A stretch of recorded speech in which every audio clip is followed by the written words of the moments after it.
Chapter 1, Returning to the Beginning. The god who loved watching bloody battles the most created a new world to get rid of his boredom. Fight and kill, a reward will be given. If you are lazy, you will die. The god named the bizarre world and started to slowly pour in the life forms he created. As I expected, only one person can go back to the past. Do we need to have a popularity vote? Keldian, one of the 4 people who were standing in front of the crystal and who had a golden book, muttered while looking around the crystal. A great tool that is said to have the mythical power of sending one to the past. And the last remaining hope of the humankind which entered the abyss 50 years ago and perished. A man in the corner with a massive sword spoke out at those words. I'm going. The strongest person should go. Keldian laughed at those words. Kangdi, you've just been lucky and gotten strong by stuffing runes and items. It'll be much better if I go. Keldian, I acknowledge your intellect, but there were numerous occasions of disagreements when you clowned around with it. I shall go instead.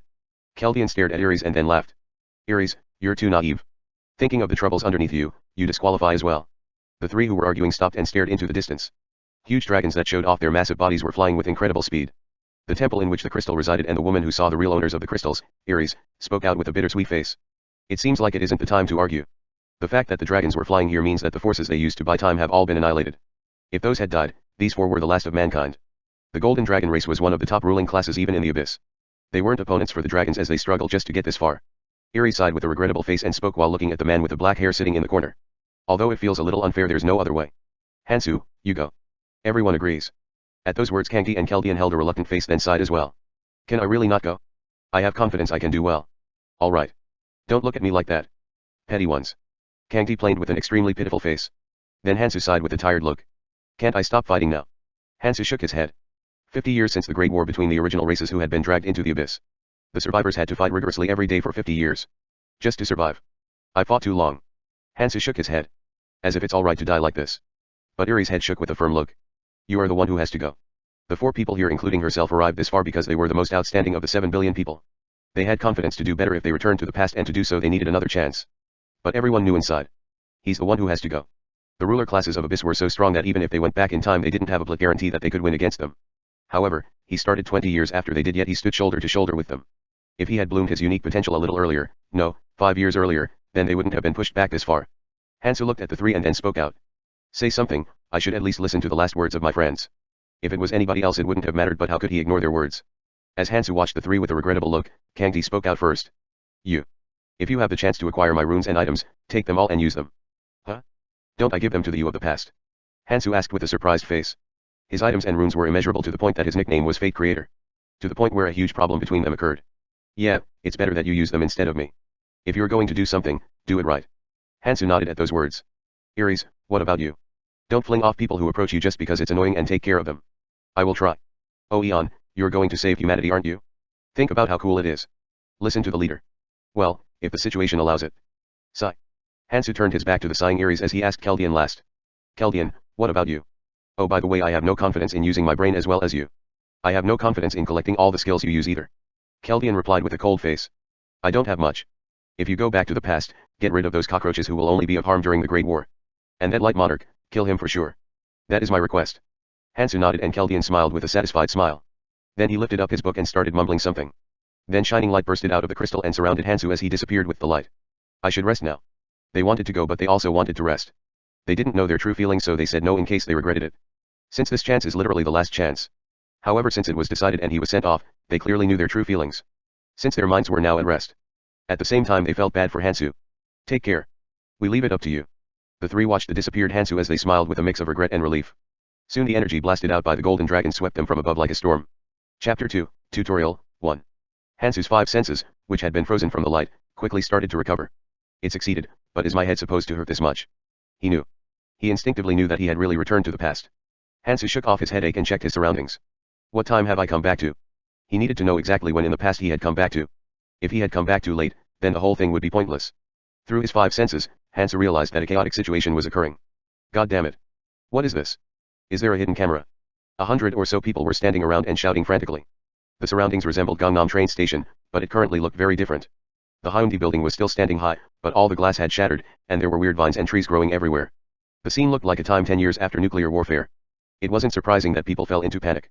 Some were even fighting with each other out of distress. It was a really messed up situation. From this, Hansu knew exactly to what time he had come back. It's the first moment after we transported to the other dimension. The year of his birth had been rather peculiar. That year, people started getting abducted from all over the world. At first it was 100 at a time, and then the number continued to increase over time. The year he turned 20, he also went missing in the real world. Only then did Hansu know where the missing people had gone. A midway area that was created as the abyss devoured the other dimension. The terrain and buildings were like reality, but the contents of the world weren't. This place had many beasts that roamed around due to the influence of the abyss, and there were people with powers who had come here before them that roamed around. 5 years later, all the people from the real dimension would be transported to the other world, and after that, the passage that linked the other world and the abyss would open, igniting the great war between them and the inhabitants of the abyss. Basically, the 25 years before that were like a tutorial. It was something that the people of the real world had to go through before entering the abyss. From a certain angle it looked like benevolence, but to Hansu, it didn't seem that kind-hearted. It seemed like time had been given only because it would be boring if they died too easily. Whatever, it's good that I've returned to the beginning. He had earned 5 years of time before the abyss had opened. If it was at the moment it opened, he would have been in trouble and wouldn't have been able to do anything, but this was a very good situation. Hansu started checking his body's condition after he understood the current situation. Because no one could move before a fairy came out and started the basic tutorial, it was good to have a warm-up before then. As I expected. Tabula rasa. All the skills that he knew and the runes he filled his body with were all gone. Well, I can collect them all. Anyways, it should be here now. As Hansu finished his thoughts, something fell from the sky. It's here. Hansu stared at the creature that appeared. The palm-sized fairy looked around at the surrounding people and said, in a sweet voice. Hello, everyone. I'm a helper, and I'm here to help you get off to a quick start. Tisk. Hansu, who clearly knew what that satanic midget's quick start meant, inwardly clicked his tongue. I see, it wants to see us fight already. As the fairy appeared and a weird aura spread over the people, the seemingly uncontrollable situation slowly died down. The fairy was a very eye-catching existence, even in this abnormal place. The smiling fairy looked around as the surroundings quieted down and opened its mouth. Firstly, I would like to welcome you all to the other world. You've now all been granted a wonderful chance. Wait. What do you mean? What's the other world? The fairy stared at the questioning man for a while, then ignored the man as it continued its story. In this place, you are all granted infinite freedom. No matter what you do here, nobody will punish you. All the rules you are used to following do not exist here. And that's not all. We can't call that a chance by itself. All you no longer have any of the physical limits of the past. What? You all can now become infinitely strong depending on what you do, like heroes from a movie. As the fairy looked at the confused people, its smile didn't disappear as it opened its mouth again. I will show you a quick demonstration, since I came to hasten the progress. The fairy pointed its finger at the man who had shouted out first. From the feeble and delicate finger, a light beam shot out and penetrated directly through the man's heart. Puik. Kuik. I don't like people who talk a lot. At that moment, everyone realized that the new environment was not entirely favorable towards them. You up. Very good. Shall we continue? Then, the fairy flew towards the man's corpse. Something weird happened. Above the man's body, a translucent and shining symbol the size of a hand appeared. The fairy grabbed the symbol and spoke. This is a. Every living organism contains a rune, and if you kill it, the rune will come out like this. However, what comes out will be random. The fairy, who disregarded the terrifying meaning of its words, casually looked around as it continued its speech. Let's see. This improves the strength of one's muscles. Who should I give this to? Everyone hesitated.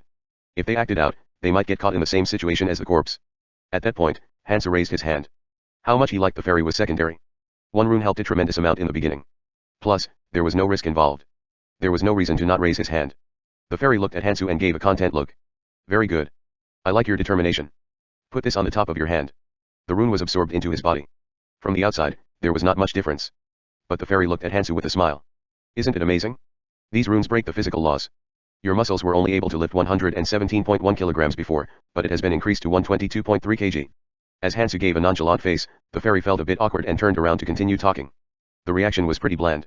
Anyways, there are a lot of different abilities one can raise, and there are a lot of runes to follow that. In those, there are special abilities that the science you played around with before cannot explain. Let's see, it'd be nice to show something one more time. The fairy looked around. Everyone got frightened and shriveled up from the fairy's expression of hunting for prey. That expression was too accurate. It wanted to kill another person as an experiment to get another rune. The fairy shrugged its shoulders as it looked around. Let's stop.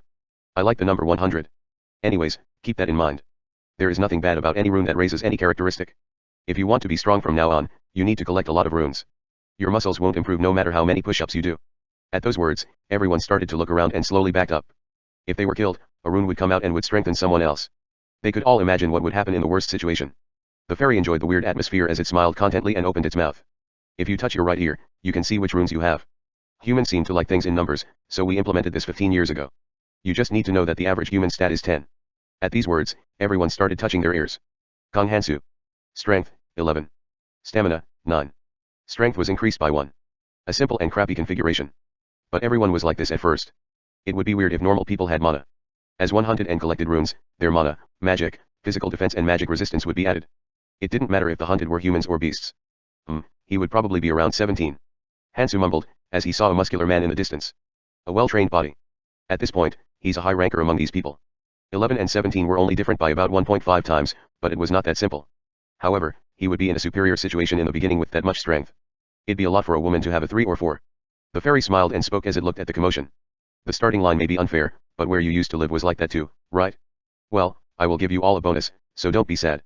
The fairy touched its butt as it spoke. Everyone started touching their butts without thinking. Something was there. They saw what came out of their pockets, and their faces turned white. A sharp dagger, which hadn't existed before they arrived, came out of each person's pocket. Normally, this would have been very reassuring, but the thought of becoming prey for items and the fact that the person next to them also had a dagger was not pleasant at all. The fairy laughed as it watched. You'll at least need those to do something. Forget about the past and take the chance that was given to you. The tutorial I created will begin now, so good luck. The fairy disappeared into a hole that had suddenly appeared. As the fairy disappeared, people started to mumble. A tutorial. Everybody was still tense from the words of a murderous being when a sound started from somewhere. As everybody was on alert, they looked towards the origin of the noise. Kayak. Tiny green monsters with deformed looks appeared. Goblins. As everyone recognized them from the movies, their faces twisted with fear. The fairy had appeared and told them something. It was a tutorial. It seemed simple, but the words of the fairy could not be so simple. There were more than 200 goblins. Although there were 100 people and the goblins were only half their size, it was impossible to stand still with a calm mind. However, it seemed like the goblins had the same thoughts, as they only stared back at them fiercely but didn't approach them. In this tense situation, somebody quietly spoke from the back. Don't irritate them, and slowly move backwards. Everyone nodded at those words. They all silently came to a consensus. They saw it in the news. No matter what you could do, always run away if the opponents had sharp objects in their hands. They also had daggers, but who would want to fight sword to sword with those things? However, Hansu shook his head. Those things were really evil-minded. How could they just throw in a few midgets and call it a tutorial? Huh. As they walked back slowly, somebody stopped and moaned. Somebody got frustrated and spoke out. What are you doing? Keep moving. We need to get away. The man replied to those words. No, this is weird. Something is here. In mid-air. What? People started hurrying backwards at those words. And then they shouted in frustration. Fuck. What is this? It's blocked. Here too. People started hitting the wall as they shouted. At that point, somebody pointed something out. Hey, this thing is slowly moving towards us. What? People started leaning against the wall. They all frowned. The wall was slowly pushing them back. Kiyak. As they heard the cries from far away, they looked in that direction. At that location, the goblins were also getting pushed towards them. As the invisible wall kept pushing them, they grew frustrated and started hacking away at the void, but nothing happened. Kayak. Fuck. As they saw the goblins staring at them, the people gripped their daggers more tightly. At this point, they had to fight no matter what. At that moment, somebody fell to the other side. Huh? What? How did you get there? I don't know. It just happened to be over here. One person got through the clear wall. And in the air where the man passed through, a number came up. 49. As people mumbled, somebody looked around and quickly ran towards that location. The number changed. At that point, everyone had realized the truth. 50 people could leave. The remaining 50 had to fight with those things. Suddenly, everyone started running towards the tiny gap. Get out of the fucking way. I will go out. Kya. Hansu shook his head at this scene. If 100 people fought seriously, they could probably win. Most might die, but at least 20 would survive. But if this happened, the story changes. In reality, as the goblins saw the people fighting with each other, their eyes shone and they started running towards the people. When Hansu had first come here, 40 of them had died to the goblins. First, clear up the situation. Then, move to the next stage. There were too many things to do. As he made his decision, his whole body started wriggling around as his muscles tensed up. Chapter 3, Tutorial, 2. All of the muscles in Hansu's body started squirming around at a minuscule level. His body, which he wasn't accustomed to due to the time gap, moved quickly according to Hansu's will. Hansu, who had readied his body, slowly walked towards the goblins, who were crazily running towards him. They were already trying so hard to get to him, so what was the point of him running? It was important to conserve stamina in order to wield his dagger. Hansu deflected a goblin's swinging sword arm. Keek. Hansu, who seemed as casual as someone going out on a stroll through the mountains, suddenly changed fiercely, while the goblin was flustered. He released all the strength that he had built up. All the runes were gone. All the skills were also gone. But the same strength, the same stamina, or the same perception had huge differences in effectiveness depending on how they were used. The body was basically a tool of battle, and depending on the way the tool was used, the final outcomes would have differences like heaven and earth. Hansu rushed between the goblins and started slashing madly in all directions. Ki-eek. A running goblin he slashed screamed in a beastly manner and dropped down onto the floor, rolling around. In the spot where the goblin dropped, two things were left. A crude padao, which looked much more threatening than a dagger. There was also a tiny rune. Hansu spread out his right hand, grabbed the padao, and swung it fiercely as he grabbed the rune with his left hand at the time same. At that moment, a part of Hansu's body changed slightly. My luck is good. Kong Hansu strength, 11. Agility, 10.1. Stamina, 9. As the rune raised agility by 0.1, Hansu's status menu changed. Agility, which wasn't previously shown, appeared. In a sense, one's strength is what made one faster, but agility was a little different. The user's time twists and becomes 0.1 times faster, and their reaction speed becomes quicker, as well as the same movement becoming slightly faster. As agility rises, the user starts to live in a different dimension. Every rune stat other than strength and stamina, which were already present in humans, started at 10 due to the stats not normally being present in humans. Hansu moved his new, faster body without hesitation towards the incoming goblins and started to cut them into pieces. Sometimes, a rune didn't come out. When one did, it was small, but since numbers were numbers, Hansu's rune stats rose slowly but surely. Of course, with his current status, no matter how weak goblins were, killing 200 on his own was a bit far-fetched. The Padao was so feeble that 2 or 3 swings broke it, and Hansu had to keep changing weapons as he fought the goblins. Injuries rose as well. The people who saw that stopped and stared at each other. At this rate, they would all die. Not from goblins, but from the hands of humans. Also, they started to have feelings of greed. It seemed like runes were very important. But as one person ate it all, they started to feel anxious. And they gained courage as they saw Hansu, who only seemed to be a college student, fight so well. From afar, his actions looked very sloppy. The actions were not flashy, but rather only created due to him protecting himself, but as they saw the goblins falling to those slashes, the goblins seemed very weak. Fuck, I don't know anymore. Wah. The people ground their teeth, but carefully approached Hansu's back and started fighting. Kiyak. The goblins stared at the humans who were charging towards them with panicked looks, but then started fighting with loud roars. And then chaos started. Ack. God damn it. Help me. They each held one dagger. They knew they had to fight. They knew they would get stronger if they fought. The opponent wasn't that strong. But even then, they were just ordinary people. And the enemies were also armed with weapons, albeit they were a bit feeble, and had large amounts of killing intent as well. A lot of injuries were occurring from all directions. However, even in that chaotic situation, Hansu continued to kill goblins as he absorbed runes and slowly walked forward. Honestly, there was no need to rush and risk receiving a lot of injuries. He could hide between the people and fight slowly, as if he were peeling an apple, and kill more leisurely. But there was a reason why he rushed, despite receiving injuries. There is no time to dilly-dally. Including this location, there were countless amounts of adventurers. There are probably over 10,000. The 100 people here was not everybody. There are probably a few hundred of these locations just for Korea. If the whole world was taken into consideration, there were many more. However, everyone here was a new first year. There were no adventurers from the previous years. The fact that they didn't come here probably wasn't due to kindness towards the newbies. This location would be protected for 3 months as the tutorial area. If restrictions like this didn't exist, all the more experienced would come, kill everyone, and take their runes. With only 1 year of experience, a person could kill 100 newbies very easily. From one point of view, it seemed like the fairy was being benevolent, but Hansu's thoughts were different. How do I say it? It was created to enjoy the chaotic fight between weaklings. It seemed like the protection was made because it would be boring if a strong person came and wiped out everybody. Whatever the reason, this was a chance. In 3 months, they would have to collide against people who had been here for 2 or 3 years. With that in mind, they must become strong, fast. Due to Hansu flying around quickly in the front, the fight ended rather quickly. As the battle ended and the tension was released, some people couldn't bear the fatigue and fell onto the floor. About 16 people died. This was a much better result than in the past. If Hansu wasn't here, at least 30 would have died. While the 100 people fought 200 goblins, the number of goblins Hansu killed by himself was at least 70. The surrounding people tiredly stared at him. As the people thought of Hansu's mad actions of slashing in every direction with his padao and dagger, they started slowly moving away from him, and the fairy appeared. Wow. The grade is really good here. Well, from this point onwards, you all should know how to survive. Fucking son of a mayfly. The people couldn't curse out loud, so they did it inwardly. It was rather easy to realize who put up the goddamn wall. I will get rid of the wall now. From now, do it just like this. Fighting. As the fairy disappeared, people started mumbling. Hansu shook his head and then checked his stats. Kong Hansu strength, 14.3. Agility, 10.9. Stamina, 10.1. Perception 11.2. It's not bad. Hansu nodded his head. As he expected, agility runes didn't come out easily. And maybe due to the situation being a tutorial, skills didn't come out. However, compared to the 3 goblins he had killed when he started off in the past, it was not that bad. He even received perception runes, which increased his overall perception, so this start was pretty good. I even got something like this. Hansu laughed as he saw the sword with a sharp edge.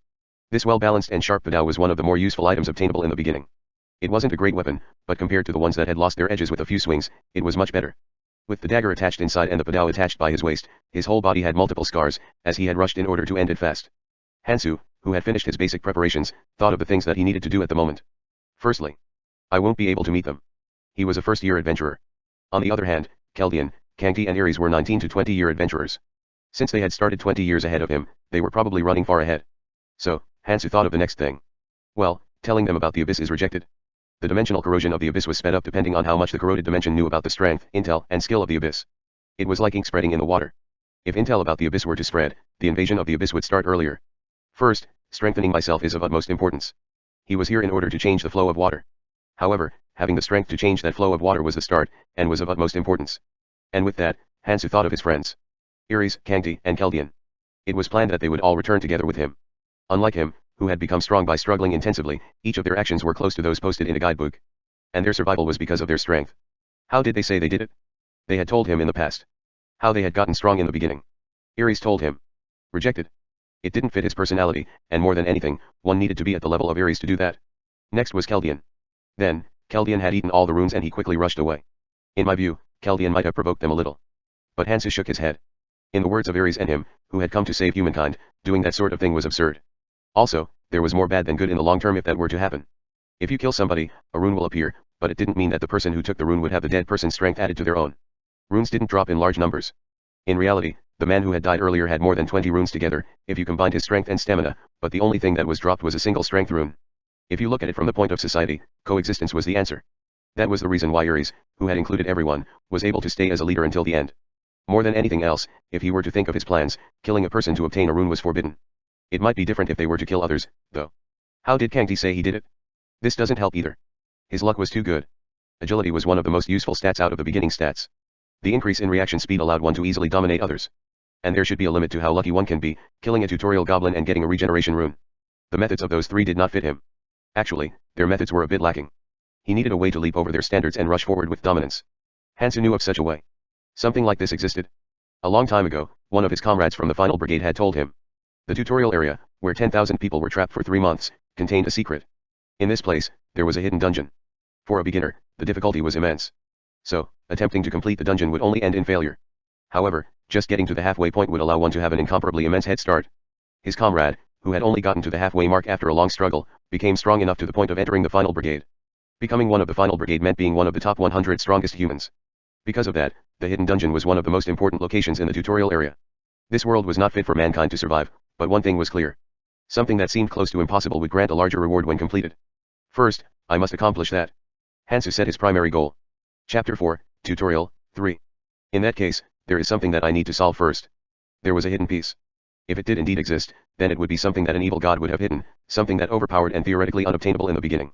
From what he had heard, the difficulty of the final dungeon located in the tutorial area was too high for a beginner to clear. The survivors of mankind were all geniuses, but no one had reached the end of the final dungeon. In order to finish, Hansu would have to collect many pieces.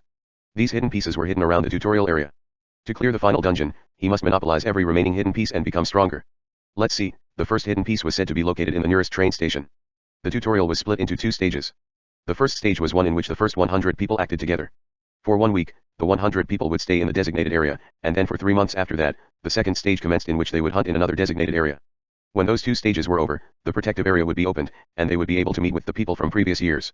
To his knowledge, there were 2 hidden pieces in the first stage of the tutorial. After 1 week, those 2 hidden pieces would disappear. He needed to find them before the week was over. Hansu got up and dusted himself off. I'm heading to Gangnam Station. The location of the first hidden piece was Gangnam Station. By the time Hansu started heading over there, a chaotic situation had already arisen. I knew this would happen. Hansu clicked his tongue as he heard the screams from multiple directions. Why are you doing this? We will go separately. Go where? We need to group in order to survive. In the location where the battle ended, everyone was making an uproar. Their opinions probably differed. There were a lot of small fights here and there between the people who wanted to act by themselves and those who wanted to group up. Normally, if their desires were that different, it would be normal to separate. There would only be problems if you held onto somebody with a drastically different opinion. However, if one side overwhelmingly didn't want the other side to go for some reason, a problem occurred. Since there were over 100 people, there were obviously people who were more beautiful than normal. For the same reason, there were also a few who got used to the new world more quickly. Seriously. Suddenly, a group of 3 males and 4 females dashed out and ran towards Hansu's location. Hey, where are you going? With their levels of beauty, there will definitely be problems. Maybe it was because they were at Gangnam Station and were brought here, but their appearances were above average. One was seriously a league above everyone else. Suddenly, one woman looked behind them and shouted. We will act separately. We are going to work with this person here. As Hansu heard the frantic calls, he frowned. Hey. Hansu. Why are you pretending to not know us? We're acquaintances. Oh. Right. Hansu nodded then, as if he just remembered. Because everyone had died right off at the start, he hadn't remembered his college acquaintances. There was no way he could remember them after 50 years. He had forgotten already, but after the situation occurred, he started to remember them bit by bit. Oh yeah, we came with 4 guys and 4 girls to get closer to each other. From the other side, a 30-something looking man ran towards them while breathing excessively and was startled after he saw Hansu. That guy is. The man remembered. Hansu was the guy who advanced quickly as he crazily slashed apart the goblin-looking beasts. He was so good at fighting that while the others were struggling with 2 to 3 of them, he alone killed dozens of them. Does he do some sort of sport? The middle-aged guy, Taesung, kept contemplating. He understood that Hansu was strong. And he looks hurt too. But, as the fairy had told them before, no one was at an extremely high level yet. As Hansu saw the squirming Taesung, Hansu clicked his tongue. This is why it's problematic. Normally, the people wouldn't even think of fighting. The hype of the battle had not yet disappeared. Their first injuries, their first encounters with violence, and the results gave them confidence, which could clearly be seen in their excited expressions. The others were the same. It would be hard to use reason. There was really no reason to start fighting with each other right now. The time in which Hansu would become angry enough to fight was long gone. There was no reason to meet this man or stay here any longer. Hansu turned and started walking away from Taesung, who was starting at him. As Hansu started to walk off, Taesung watched him bewilderingly. This bitch, leaving a person in front of him. Hey. Where are you going? Then, Hansu suddenly got curious and turned around to confront him. What would this person say to him? Is there something you want to say? Do I set my age as 76 or 201? He wondered if he should be formal or informal, but then decided to go with the easier route. Due to Hansu's words, Taesung looked shocked. What? This young bitch? Yeah. What do I say? Hansu's previous crazy fighting prowess scared Taesung, who did not want to make an excessive demand, but he would be filled with regret if he simply let Hansu and the young people behind him walk away. While Taesung was shocked, the man who was standing behind him spoke impatiently. We really aren't bad people either. My name is Giltai. Let's act together. It seems like you eight are young, so wouldn't it be better to work together? It seems that there will be a lot of times where strength is needed from now on. Then, people who agreed with his words gathered behind him. No, it's not that they agree. From the atmosphere, it seemed that they knew each other. Hansu stared at the man who had talked to him, as he seemed like the leader. His eyes. There were a lot of people like this. Those who got used to things way too quickly. No, it would be more fitting to say that they were restricted in the world they had used to live in. And now, since those restrictions were gone, they were like fish swimming in water. Hansu thought for a moment, choosing between the dying wishes of Ares and Keldian, and then made a decision. Ares, you are saving a lot of people right now. I will let them go, once. Honestly, pulling out the roots that hadn't done anything yet was not in his character. Even then, his stats were still pretty average. He needed to get out, but if he killed everyone here and left, the time for hidden pieces would be rather limited. Hansu replied abruptly. Dismissed. Having a lot of people wasn't bad, since it made hunting much easier. However, people who were like vultures, trying to gobble up everything they can, were bound to make trouble. Hansu, who had finished talking, searched around the goblin corpses and bound 2 more padaws to his waist, and then started to walk away. The remaining friends looked at each other and then followed behind him. This son of a bitch. Taesung, who had been watching Hansu, gritted his teeth and stepped forward, but Giltai blocked his path. As Taesung watched his elder brother Giltai's actions with a weird look, Giltai opened his mouth. This isn't the time to be fighting with them. They can be dealt with after everything is organized. We must first get this place in order. Giltai looked around at the 70 or so people remaining. The current situation was already chaotic. A strange place with strange beasts. And that damnable fairy, too. Since it was already chaotic, keeping those who would create trouble would only make it hard on him to control them. First, set the atmosphere here. From one point of view, this chaotic period was a chance. Giltai stared intensely at the location where the group had disappeared for a while, and then stomped his way into the crowd. Taesun, one of the group of friends, stared at Hansu, who was walking in front of him raggedly, with a complicated look. I'm not sure if this was the right move. But Taesun shook his head. If they stayed in there, a real division would have occurred. Humans were scarier than goblins. Besides, being next to Hansu made him feel safer. Logically, it didn't make sense that being next to one person felt safer than being next to 70, but that's how it was. Anyways. Taesun knew that this guy was peculiar. Starting all the way back from orientation at the college, Hansu had been in a corner, dazed. As if he was thinking of something else. He had also said that he was an orphan. And from that, Hansu seemed like a weak target. The reason why Taesun had brought him today was because if there was somebody lesser than him around, Taesun would stand out more. Tisk. But Taesun didn't realize that Hansu was like that. As Taesun remembered Hansu fighting manically in the front, he watched Mihi, the beauty of the group, with a face full of regret, as she was staring at Hansu. He then cleared his throat and spoke. Hey, Hansu. Do you really not remember us? At those words, Hansu looked at Taesun, and then spoke. I think I got amnesia when we got here. I don't really remember much. Hey, why do you talk like an old man? Does it show that much? Mihi smiled softly at those words. Hansu stared at her. The other 3 girls weren't bad, but she had a beauty that stood out. At that level, living life was pretty easy. But in the other world, beauty was a double-edged sword. If you had the confidence to use it well, it became a weapon, but if you aren't strong enough, then you would invite all sorts of crooks. Well, she'll figure it out by herself. Hansu ceased his thoughts and kept moving. Mihi stared at Hansu and spoke cautiously. Where are you going right now? Hansu had been walking with a purpose from the beginning, as if he knew exactly where he wanted to go. Hansu gave a short reply. Inside Gangnam train station. Why there? Hansu pondered for a moment. If I travel alone, I don't need to explain all these things, but this is rather annoying. However, since he decided to keep Ares' words in mind as much as possible, he gave a curt reply. I'm getting a feeling. A feeling? Yeah. It seems that with the amnesia, I seem to have gained psychic powers. I'm getting a feeling that I must go to the train station. It was too annoying to explain every single thing, and they would probably believe him if he said that he gained psychic powers. Well, even fairies exist, so if I say that I have psychic powers, they will somewhat understand. Technically, he didn't really lie either. If one was extremely lucky, they could get a rune with something called the sixth sense. Hansu, who had organized things simply, continued to walk forward while the others looked at him weirdly. His actions had been weird from the beginning, but psychic powers? Is it okay for us to follow that guy? Jisun, one of the girls standing behind me, softly whispered to her boyfriend, Gangdi. This couldn't escape Hansu's enhanced hearing. Hansu smirked as he spoke. You really don't have to follow me. I'm the type that respects personal preferences. Hansu, who headed forward without hesitation, went down the steps to the 12th exit that came into view. The group made bitter expressions before following after Hansu. Honestly, the things humans could do to them were much more terrifying than whatever a beast would do, and what the fairies were capable of was even more terrifying. It'd be nice if he really had psychic powers. Tessun, who was mumbling inwardly, went down to the train station and then spoke to Hansu. Ah. Are you preparing a place to live? Hansu nodded at those words. Suddenly, Hansu slashed his padao downwards. Kuaak. Unfortunately, there are some friends already living down here. One in Korea, the way of speaking changes in regard to the speaker's age and his seniority towards the person he's speaking with. Chapter 5, Gangnam Station, 1. Cock. A beastly sound was heard from below as green blood spluttered out. Tessun, who had seen this, was scared out of his wits. What is it? Green worm. This place looked like Gangnam train station, but it was not anymore. It copied the looks of the Gangnam train station, but one could look at it as a dungeon. And green worms were one of the most widely spread mobs of the tutorial area. They don't like sunlight, so they stay underground and they come out after feeling the vibrations above ground. If someone were to be bitten by that somewhat lacking mouth, chunks of flesh getting ripped off was a given. Well, they still give runes. From one point of view, it is very dangerous. If you get bitten once and fall down, you will die without being able to do anything. But there was an easy way to deal with these guys. Hansu ruthlessly hacked down on the heads as he spoke. If you aren't confident, then walk on the unbroken granite. If you see somewhere that's broken and earth is exposed, stab it with your sword. Oh, and be careful of your hand when you stab. Right below the granite was soil, confirming that this place just copied the looks of Gangnam train station. How do you know all of this? As Tessun asked with a suspicious look, Hansu replied very simply.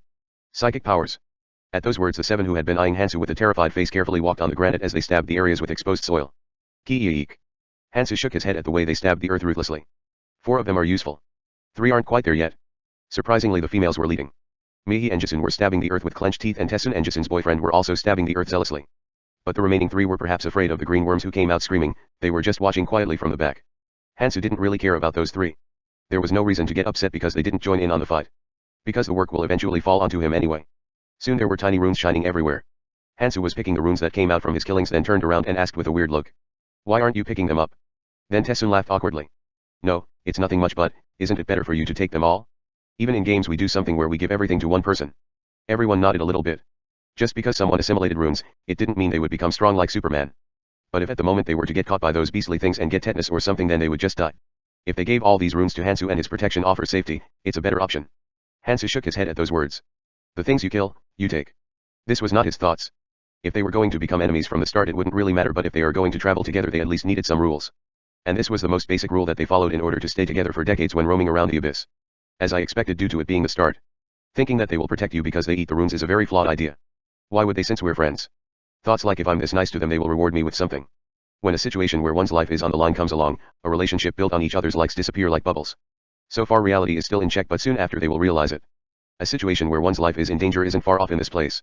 In conclusion, the only thing you can trust is your own ability. If you are useless, you will get thrown off immediately.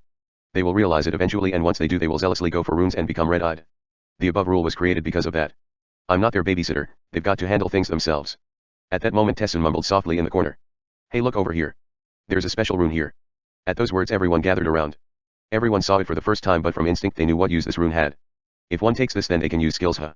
Tessun mumbled as he stole glances at Hansu. The object gives rise to the desire. Before, Hansu coolly said that they should distribute the runes, but if his eyes turn at the sight of these new runes and he says that he will take it, Tessun had no way of stopping him. Can I really take this? Then Hansu nodded his head. Hansu even knew the identity of that rune. It's a pretty good rune at the start. A rune that made your skin hard and increased regeneration. A rune which increases both defense and regeneration in the beginning where survival is important. And that rune was almost like a passive where learning had no restrictions and didn't take mana. You get more gluttonous, but for the benefit you get, it's worth it. Food can be stolen once you get stronger and won't be a problem. But Hansu shook his head. I cannot learn skills freely. Usually one learned a few tens of skills. It's not erasable, but there isn't really anything you need to give up to learn the skill. The strength of the skill changes according to proficiency and rank, but since there's no risk of learning, there's no harm in learning it. Someone with a good sense and a lot of mana sometimes has over 100, and Keldian had over 1,000. And since he was able to use all those skills properly, he was one of the strongest 4. Kangti was the strongest, but if they actually fought, Keldian was not a joke either. But he could not be like that. A nickname given by Ares after seeing his peculiar characteristic. A characteristic that allowed him to catch up to Kangti, Keldian, Ares and stand shoulder to shoulder with them despite starting 20 years late. And the characteristic that was the deciding factor that made the others send him to the past instead of themselves. The time he realized his characteristics was when he first learned a skill. The first skill he learned was. But as soon as the rune was implemented to his body he knew he made a mistake which could not be changed. To be specific, the amount of runes that was allowed for him was 7. Ares always lamented. The limit of 7 was a huge disadvantage. But more so than that, there's a huge advantage to it. The speed at which the proficiency of the skill rises is surprisingly fast. At an incredible speed. And the skill even breaks the limit and keeps on evolving afterwards. The skill he learned, Dororo Lizard's Essence, which basically just gave fast regeneration, evolved to the point where it was comparable to his immortal technique he learned. Eventually the Dororo Lizard's Essence was like that. The scrubby skills which he learned as a final resort in order to survive eventually strengthened as he struggled. Upgraded to the point of Keldian's Void Ripper and upgraded to the point where it got as strong as blood magic. In the abyss where a strong skill was important, this was a talent of blessing. And for that Ares firmly told him before he came back to the fast. Make sure to carefully select before deciding on the 7 skills. And he was thinking of doing that if all went according to his plans. According to my plans, there's nothing before exiting the tutorial area. Then I'm going to learn it. The surrounding friends stared jealously at Tessun, who was very happy. And soon when Tessun absorbed the rune a change occurred. Wriggle. Tessun's skin temporarily showed a bit of green then returned. There wasn't much change, but Tessun knew the second he learned what kind of change happened to his body. The tired body started to have minuscule amounts of vitality flowing into it, and the skin which had been grazed by the teeth of the green worm started to heal. And a newly appeared stat.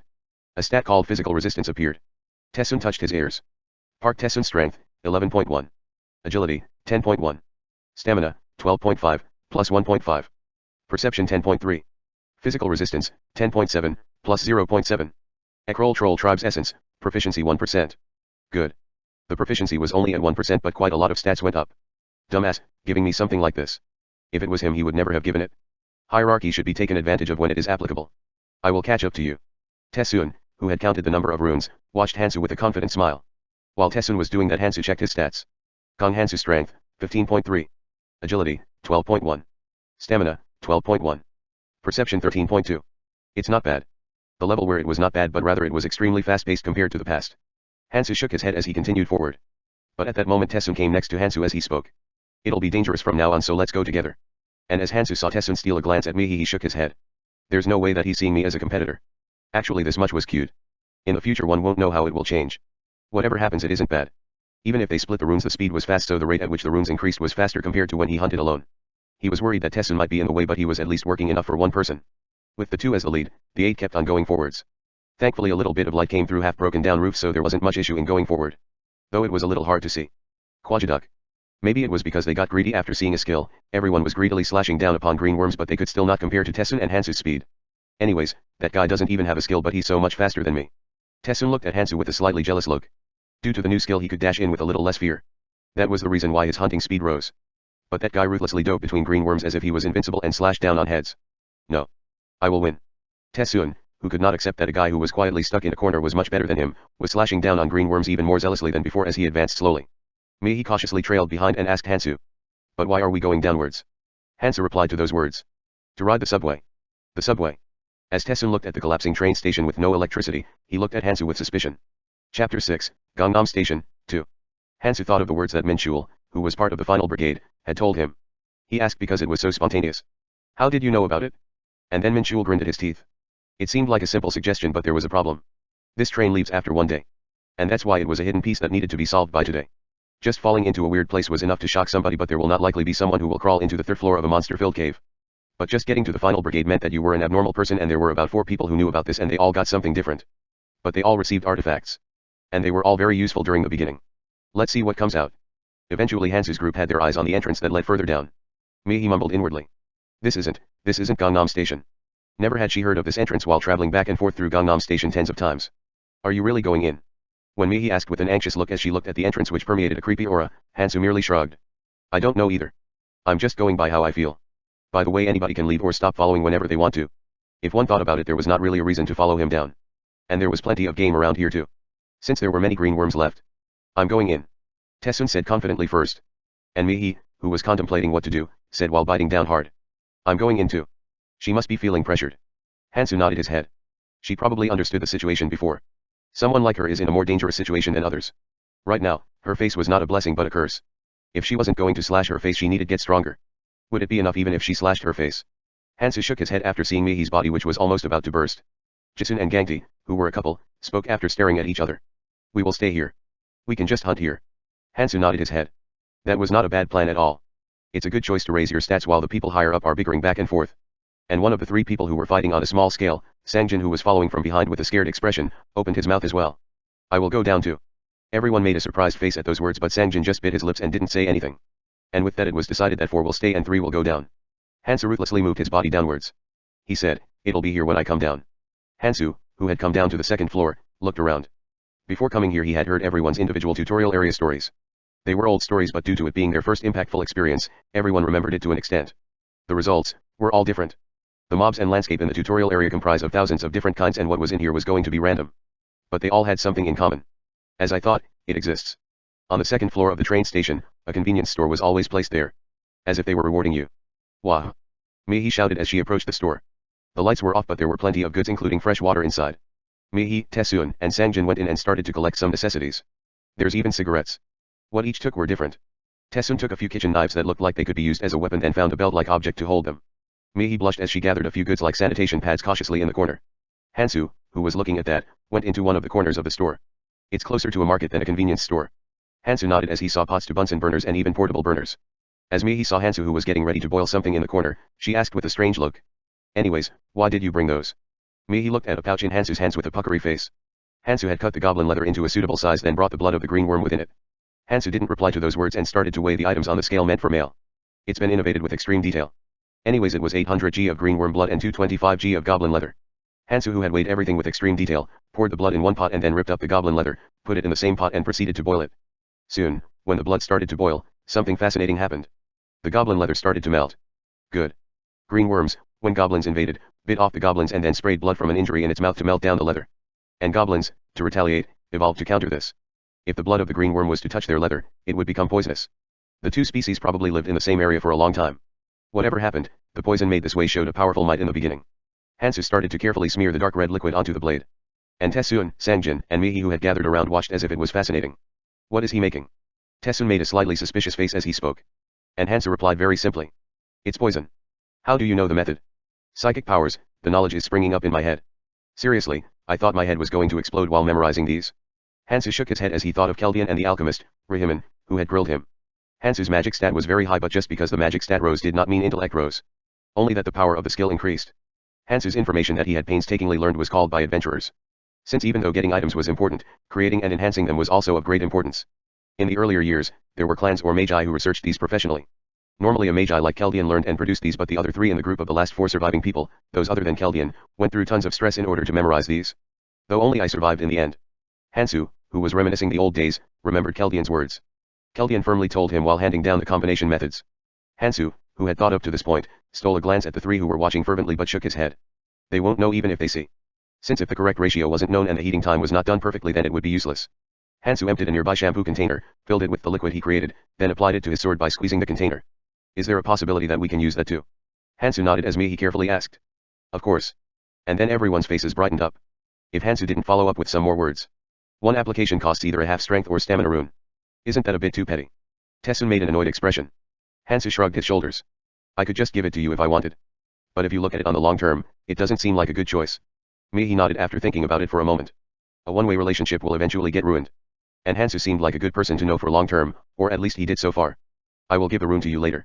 Let me put it on first. Hansu nodded at those words. 0. What about you guys? Sangjin and Taesoon nodded eventually without a choice.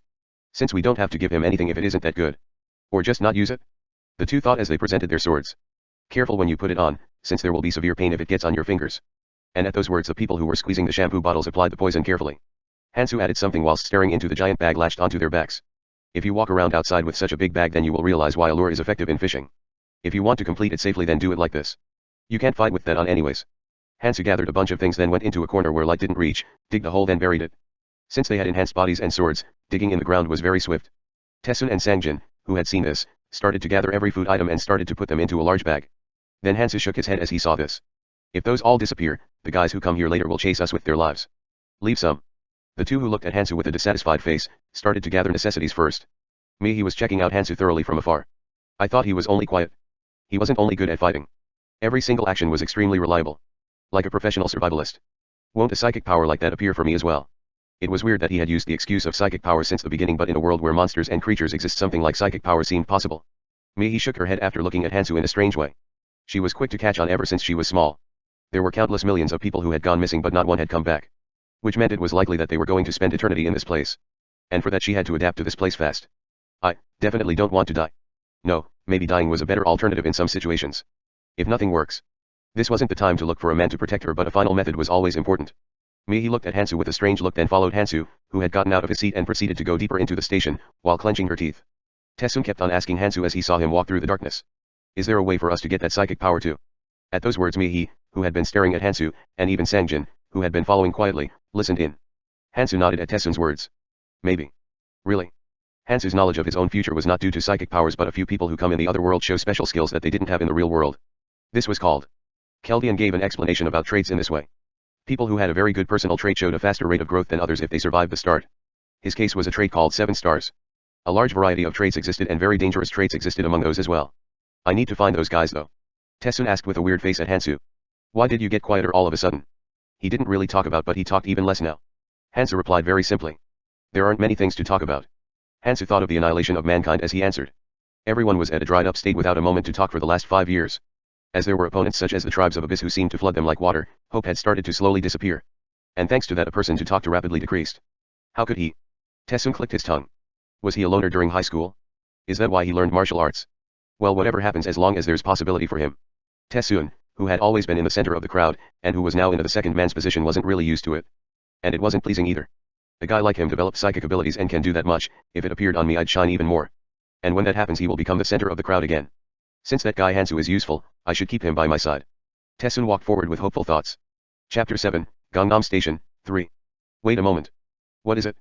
Tessun, who was already annoyed due to Hansu's slow movement while he checked the walls and the ground carefully, replied bluntly. Hansu ignored Tessun and searched the surrounding ground. Monsters are living beings too. They were dragged along with them into this world, but their life habits or markings existed. As Hansu checked the ground, he found a mark that looked like something had been dragged across the floor. In the tutorial area, the monsters that drag their body across the floor are 17 kinds. Plus, if you take into account the mucus, then it is reduced to 3 kinds. It isn't the black snail. A unique sour smell was not in the air, and the markings are only on the ground. If it was the black snail, you would see the mucus on the walls as well. It isn't chopped up zombies either. Because then the markings on the ground would be half mucus and half intestines. Then only one choice remains. Land mermaid. Land mermaid. This is actually more like a nickname. Their upper body was a unique shaped human and their lower body was like a grub. From one angle it would look like a mermaid that had been dropped onto the land. To drag their heavy lower body across the floor with their hands, the strength of their hands was very developed, and the paralyzing poison that came out of their lower body was dangerous. Their lower body was heavy, and the speed of dragging themselves across the floor was only slightly faster than walking, but if you aren't ready and get shot by the paralysis poison, you will witness the sight of your body getting ripped apart by these guys. Hansu made an unsightly face after seeing the overall state. This is a tutorial area with a high difficulty.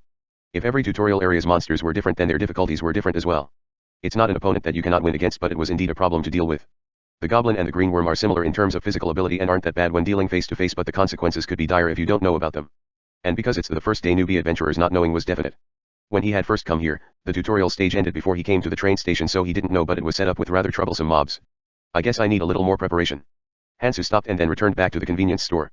The 3 who had been following mumbled quietly. It is that psychic power again. You guys come and help too. Hansu returned, gathered all the soju, Korean alcoholic beverage, flipped them upside down and started to empty them. Glug glug glug glug. They did say it would be here. But why is something like this here? He did heard it from the team he made the plans with, but after seeing the paint thinner in the corner, Hansu smirked and laughed. *TL, paint thinner is extremely flammable and explosive. After he emptied the soju bottles, he filled them with the paint thinner. Is there no diesel around? Hansu just replaced it with a cheaper version and poured some of the sesame oil in the corner, then plugged the top with tissue. Where did you learn how to make a Molotov cocktail? If you live in Korea, you should at least know this much. We need to make as much as available. When the 4 made it together, it was done quickly. Hansu got the lighters from the side of the counter, handed them one each, then gathered the Molotovs in 2 backpacks and another bag and talked to the 3. One will throw the Molotov and the 3 will stand in the front. The room displacement will be less for the person on the back who is on the safer location. Anybody up for it? Tessun, who heard that the room displacement was low, stood without words, but Sangjin and Mihi raised their hands slowly. Hansu looked at the 2 and spoke. Get into a consensus as to who will throw.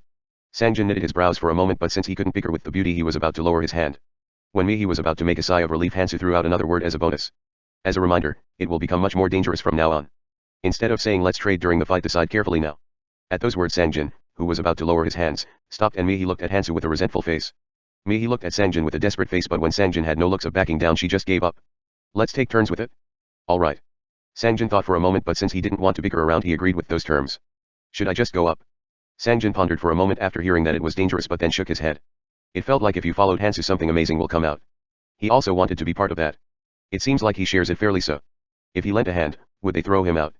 He did say it was dangerous but he could easily run from the Molotov throwing position in case of danger. Sangjin gulped his saliva then slowly headed into the darkness. Kuduk. Uaok. Throw it. Throw it this way. Tessun screamed as he saw the monster crawling towards him over the stones. Hansu's poison was very strong. Even if they were scratched they would still turn and twist around their bodies. It definitely was worth paying runes for it. But the problem sprang out somewhere else. Whilst fighting joyfully, a paralysis poison sketched by his leg. Tessun had already been shot in one of his legs so his movements were not completely free. God damn it. I fell for it even though I knew about it. Even though Hansu had gone out to the front and showed how they spat it out but since the look of them crawling over the ground was funny, he was caught off guard. Thankfully the location he got shot didn't melt or anything but the mobs who spread out their long arms and approached in strides were fear itself. Them, who had looked slow before, are now almost like grim reapers. Uaa. Sangjin who had been fumbling around, barely lit the fire then threw it towards the location where the land mermaids were gathering. Shuyum. As the Molotov exploded, pieces of flame scattered everywhere. Keek. As their skin dried up, they twisted their bodies as if it was painful. Kudududuk. And at that moment Hansu ran around between the land mermaids and smashed the heads. Since the edge was dulled it didn't cut well but when the padao was swinged with enhanced strength, it had no problem getting through the skin and muscle. One strike one kill. Honestly it didn't matter if they didn't die in one strike. The poison on the blade stimulated their nerves and gave them insane amounts of pain. The land mermaids still shot out paralysis poison and stretched out their arms but Hansu dodged most of it and the rest he deflected with a piece of goblin leather. Does that guy have eyes on the back of his head? Tessun spun his tongue around as he looked at Hansu. As Hansu finished them off and all the enemies disappeared they finally sat on the ground as if the tension was released. Hua. Hua. Rest a while then bring the runes. Tessun walked towards Hansu who was distributing the runes though he was tired. At first he was suspicious that he would cheat them but as he perfectly distributed them he stopped worrying. As if he was looking at the whole warfield the whole time, he knew exactly how many one killed and how much one contributed. God damn it, it isn't much. After getting shot by the paralysis shot, he fought while dragging his foot so the amount of runes he acquired was much less in comparison to the floor above. Fuck, the physical difference between us is increasing. The one who killed takes the runes. But the combination of the kills of the three was not even a quarter of what Hansu killed. And thanks to that the speed at which he hunted increased more and more. As Hansu's physical stats rose, it was like he cast off iron chains and was flying around. Fucktard. When Tessun felt something boiling up from his chest, he looked at Sangjin and then shouted at him in anger. Sangjin couldn't even throw a Molotov properly because he got scared by a land mermaid that was walking towards him. Even though he was a friend since he couldn't even do that properly while they fought with their lives on the line, Tessun's anger exploded. You. As Sangjin made a sorry expression Hansu spoke while looking at Sangjin. Come and take the runes. The recovery will be faster after you raise the stamina. And after Hansu concluded his words, he started to cut the belly of the land mermaids. Let's see. If you open the area between their rear end and the belly button, it's here. Hansu took out the paralysis poison sac from between the slit of the stomach, carefully shrouded with goblin leather then started to carefully squeeze it out as if he was making medicine and poured it into an empty shampoo container he brought. Though it wasn't useful against the land mermaids it was definitely useful against the life forms of the third floor. Tessun then looked at his and Sangjin's runes by Hansu's side. If I take those runes too, I can somewhat catch up. Tessun's eyes shone as he screamed and marched on. Why would you give it to a bitch like him? It's better for me to take it and fight. A sword stopped his way when he stomped towards the runes in anger. Are you really going to be like this? The distribution must be fair. You're not supposed to touch the food line. *TL, food line equals a way for someone to survive. At those words Sangjin, who had been trembling in the back, slowly came to the front and took the runes that were considered his. Mihi, who was sighing, asked Hansu cautiously. Isn't it annoying or anything? Though they were fighting zealously but to Hansu it was probably frustrating to no end but he did not get angry a single time and kept on heading down steadily. Hansu merely shrugged his shoulders. If it's this much it could be considered gentlemanly. Normal college students. They didn't even go to the military. Half were female. And they were dragged here with no form of preparation. Will it make sense to fight like a special forces warrior on the first day here against monsters who want to rip them apart? To those who were living a normal life before, that was a normal reaction. If it wasn't such a dire situation like this they would have never thought of holding a sword. Well I was crazy in the past so. Even if he knew that he could only learn 7 skills he would have still learned Dororo Lizard's essence. Because he was not in a situation where he could afford to not learn it. The days where he ran around barely holding onto his lifeline after learning a lizard essence were still remembered by him. Hansu, who had finished his thoughts, looked at the three in front of him. Hansu didn't have any plans about saying anything about things they couldn't do. As he lived through the abyss life, he found out that the ones that latched onto your ankles in the end were not the ones who were scared or weak near the beginning. Rather it was the ones that were fearless and strong that made problems. It doesn't matter if they can't do it. As long as they have a limit to what they can't do. You aren't abandoning us, right? Mihi watched Hansu with teary eyes and at those words Sangjin and Tessun both jerked. Because they felt it through their body. The only reason they can remain friends and talk leisurely like this was due to Hansu. Then Hansu smirked. It seems like they've got the wrong idea. He never took them in so what would he be abandoning? You three are doing well enough so don't worry. Since we've rested somewhat let's continue forward. These were not empty words, the three were not at the level of grabbing onto ankles. Even if Hansu fought alone the speed would have been around the same. From another point of view he was able to move about more freely because the three took away some of the attention. If the number of monsters were limited it would be different. The only thing that they weren't short of were monsters, and the important thing was how many runes you took in the limited time. Let's see. Hansu checked his stats as he picked up his runes. Kong Hansu strength, 25.3. Stamina, 24.5. Agility, 14.1. Perception, 15.2. As I expected. Though it was random, you couldn't ignore the specialties of the entity. The land mermaids had high strength and stamina. It seemed like he had gained a lot of strength and stamina in a short amount of time. It isn't bad. Rather, strength and stamina were more important right now. Agility and perception runes had a good effect, but he can replace them with battle skills and experience. But on the other hand, the strength to get through the armor and the stamina that helped with healing and the duration of how long one swings their sword was more important during the fight. And another thing. Hansu moved his hands towards the last stamina rune on the ground anxiously. And that moment Hansu's stamina rose from 24.5 to 24.8. It's above 50. The moment the addition of strength and stamina rose above 50, the air suddenly stretched apart. And at the same time a familiar yet unsightly face came out. A mission has been given. Hansu smiled at the fairy that had appeared in front of his eyes. Chapter 8, Gangnam Station, 4. There's an adventurer who has gotten over 50 first? Wow. The fairy came out of thin air and clapped with its tiny hands. The three who were standing behind Hansu just watched the scene in a daze. Tessun, who was in a daze, asked the fairy. What do you mean 50? At those words the fairy smiled and answered. It means that the basic strength and stamina combined have gone over 50. And then the fairy flew onto Hansu's shoulder. We always like a person who is active and outgoing. And for that we prepare a small reward to the most active and outgoing person. Wait. Isn't it a little unfair then? Mihi opened her mouth. Mihi was a female. Because she exercised and kept her body in shape, her strength and stamina were 8, it wasn't a bad start for a female, but against males it would get pushed away. Mihi was dissatisfied but asked quietly and tried to show the least amount of disrespect. Since she had seen that cute fairy rip out the heart of a person. You don't need to be that careful. We don't kill once we start. We don't kill on a whim. And to answer the question. It is supposed to be unfair. Life is. While Mihi was flustered, the fairy kept talking. This isn't some sort of game. Why do you find fairness? Do you think you can just go out because there isn't a balance patch? You were probably also a part of the unfair faces in your world. But then you didn't change your face to lower yourself to the average, right? At the fairy's bitter words Mihi clenched her teeth and backed off. The fairy ignored Mihi and opened her mouth while looking at Hansu. Since you were the first one to go over the combination stat, I will reward you. Hansu knew what the reward was. 3 of any rune. It was a reward to the first person who had gone over the combination score of 50 out of the 100 in the tutorial stage. But to be honest, Hansu didn't really have high expectations for this mission. If you satisfy a special requirement, then a reward is given. From a point of view it is similar to a game, but the damnable part is that this mission thing isn't really set already. It was like there was a bank full of problems and the fairy would pick a few then started the tutorial. He brought the mission list with 119 missions created through people's experiences, but he didn't know which mission would have came out. And this mission was vastly in favor for the person who had a different starting point. The muscular man he had seen probably had at least around 33 to 4 of strength and vitality combined at the start. But on the other hand he started at 20. He didn't expect much, but maybe due to his fast progress or something he luckily received it. And among the 119 missions this mission had quite a nice reward. Tell me 3 of any rune that you want. As I expected. 3 of a stat rune is a large reward if it's a large and is a small reward if it's small. 3 strength runes could be gathered with a little bit of effort, but 3 agility runes are hard to acquire as well as giving much more assistance. But what he wanted was a different rune. Is it agility or perception as I expected? What about regeneration rune? It's a consumable, but if you take this then you can even heal a hole in your belly. A normal poison will disappear. Having limbs being cut is a bit far-fetched, but isn't it amazing? At those words the ones who reacted were the 3. If you receive the 3 regeneration runes then wouldn't it be getting 3 more lives? And Hansu might even give it to them. He won't leave us to die, right? But Hansu betrayed everyone's expectations and spoke of a different rune from his mouth. Do you perhaps have a rune to resist magic? At those words the fairy made a slightly shocked face then smiled as it spoke. Of course it exists. And the fairy pushed its hand into the void without words, then pulled out 3 peculiar looking runes. As I thought, it doesn't really care much. It worked. Basically all these fairies wanted was things to go in an amusing way, so they didn't really ask much no matter how much you planned things. And Hansu, who had gotten much more comfortable, laughed inwardly. Magic resistance rune. Regeneration rune is indeed good, but one could obtain it pretty soon. But on the other hand, physical resistance runes and magical resistance runes are not something you can acquire in the tutorial stage. No, Kangti said it came out of a random mob, but then he is an exception since he is a seriously special case. It's really some crazy luck. Magic resistance runes are very important. There is no such thing as a health point in this world, so one fatal strike meant you were gone. It wasn't like a game where if you got hit for 100 damage 10 times you would lose 1000 and die.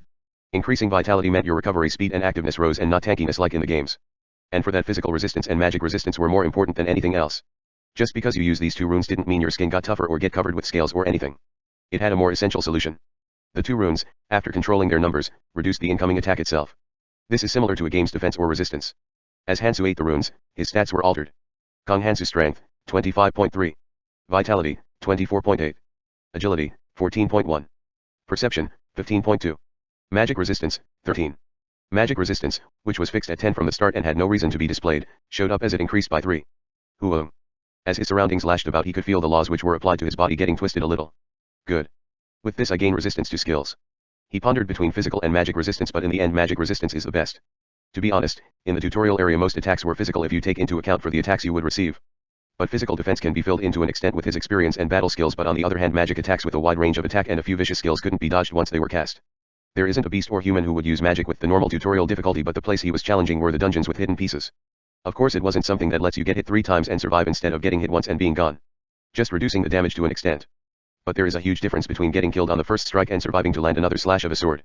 Since regeneration runes are only able to be utilized if you were alive. This will be of great help to his progress. The fairy looked at that Hansu and then smiled widely. I have high expectations. Please continue to do well. The fairy, who had finished talking, disappeared into the void. Hansu turned around and talked as he walked. Let's go. But why are your expressions like that? It seems like you missed something. It's nothing. It felt like 3 regeneration runes had disappeared right in front of their eyes, but no matter how shameless someone was they couldn't say it, so they just made pitiful faces as they walked behind Hansu. Kudududuk. It's now the 3rd floor. Hansu, who had gotten rid of all the land mermaids, mumbled as he looked at the creepy entrance in the distance. But Tessun, who had been looking at him, spoke out. But it seems your movements have remained the same since back then. Hansu nodded at Tessun's words. He has some keen perception. Hansu showed him his right wrist. All the runes Hansu took were gathered just like that on there. This can also be gathered like this. Really? Well, if consumable runes existed, a mechanism like this should exist. But how do you do it? But then he realized that it wasn't that hard. He thought I should gather them, and the moment he moved his hands the runes that had been getting absorbed into his body turned into a small dot-like symbol on his wrist. Hansu looked at Tessun and spoke. It's not something that's very good. Why? Hansu answered as Tessun asked. First, it reduces your hunting speed. If your stats are high, then hunting would naturally be faster. Since you could get the gathered runes and raise your stats instantly in case where you feel like you would get pushed back, but there are holes in the strategy. The second reason is the important one. If you die from a sneak attack while doing this, then all these runes get puked out. The runes. Yeah. Usually when one died, the rune that came out was only a tiny part of what they had acquired, and the drop rune was also random. You could block a sneak attack, but dying at the hands of somebody with similar hands was not a hard task. And especially during the beginning where one doesn't have physical and magic resistances. If you aren't focused, then you are gone just like that, and even if it wasn't a sneak attack, something like, which is an attack skill you can acquire at the tutorial area, would send you off. Walking around with a lot of runes on your wrist was basically walking between bandits with the body to buy weapons and armor on your back.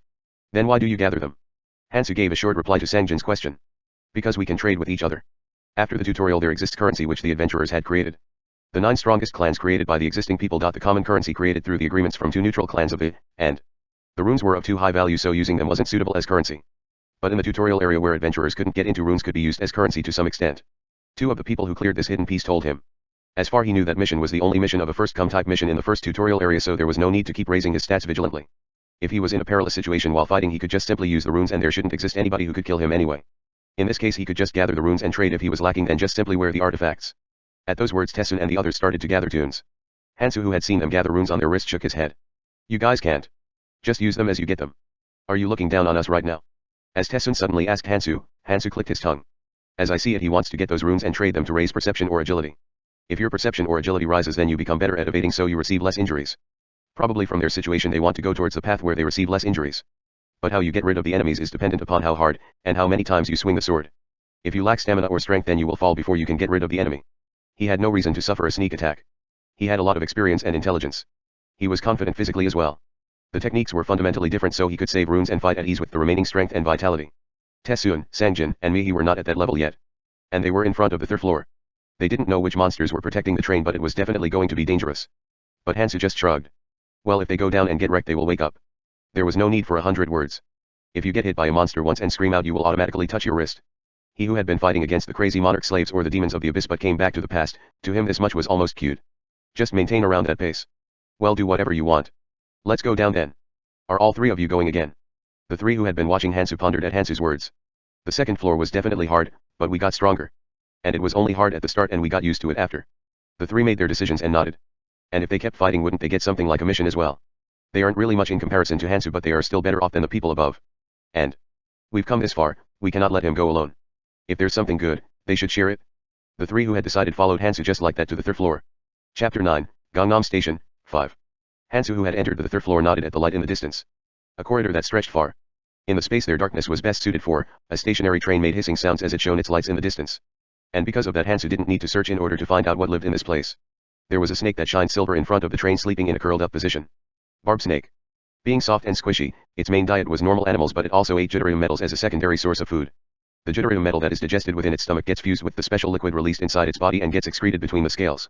And this mixture dries in the air to cover the scales on its body. This guy is pretty fast. The slippery and hard scales combined with its speed makes it hard to catch. Hansu looked at his padao that had its edge almost dulled out. It was a good padao out of the ones that came out of goblins, and that was the reason why it survived until now, but it was quite lacking to go against those. It might be a little hard with this. Paralysis poison is only effective if the blade gets through. The weight and hardness are important, but first you need a sharp edge. Tessun, who had a kitchen knife on his waist, backed off after seeing Hansu's look along with Sangjin, who also had them. Hansu clicked his tongue as he watched Tessun and Sangjin. These guys need to go through some more socialization process. Try giving them to me. One isn't enough. They will likely break during the fight. At Hansu's words, Sangjin looked at him with a slightly dissatisfied expression. You have yours. At those words, Hansu looked at Sangjin with an amused look. It seems like this guy has the same idea. Hansu looked at Sangjin and Tessun and spoke. Are you guys trying to fight that? If they were to fight, he had no intention of asking them for their knives.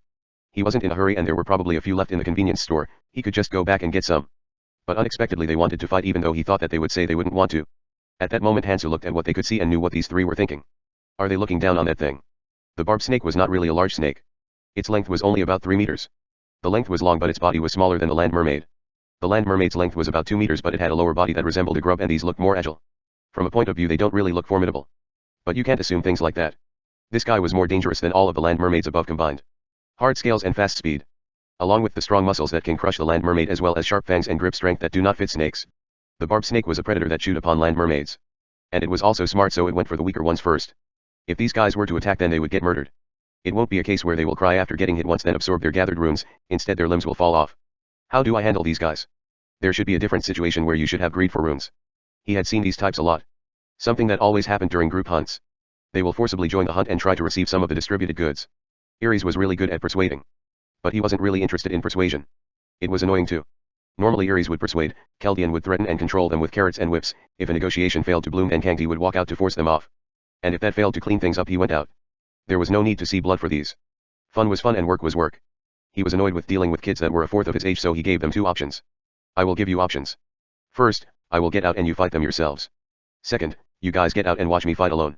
How do you want to do it? Tessun got angry at the suddenly different attitude from Hansu. This bitch, we were hunting well together so far, but why is he suddenly like this? What his psychic powers were couldn't be grasped by him, but his reaction told him that what the snakes dropped was rather good. If they fought together and shared the drops, it would be good, but why did he need to get greedy to the point of excluding them? When Tessun was about to say something, somebody quickly made their decision and spoke. I'll get out. What? The one who had made the decision was not me, but Sangjin. Tessun, who had been looking at Sangjin with a flustered expression, scowled as he spoke. Hey. He's being petty and leave us friends out to eat them all by himself. Friend. It's a good word. He didn't decide to bicker over it, although his idea was that good things were shared together and hardships were gone through together, but it seemed like Tessun was using it in a slightly different way. I told you to follow me.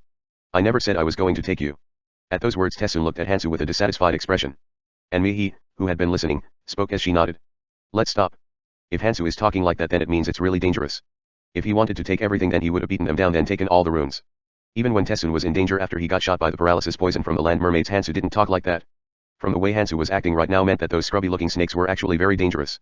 No, since there was only one monster on the whole third floor, there was no way that thing was not strong. They had forgotten that for a moment due to greed. Tessun, who had started to come to his senses, calmed down, then started to take out the knives by and waist while clenching his teeth. 6 of them. Hansu started to apply the poison from the land mermaid on the edge of the kitchen knives from Tessun and Sangjin. Though that thing ate land mermaids, it was only because it was all digested within its stomach that could even digest Jitterium. The land mermaid's poison, which was almost like a neurotoxin, had to get into its muscles to work. Hansu, who had numerous knives dangling from his waist, spoke as he looked at the 3.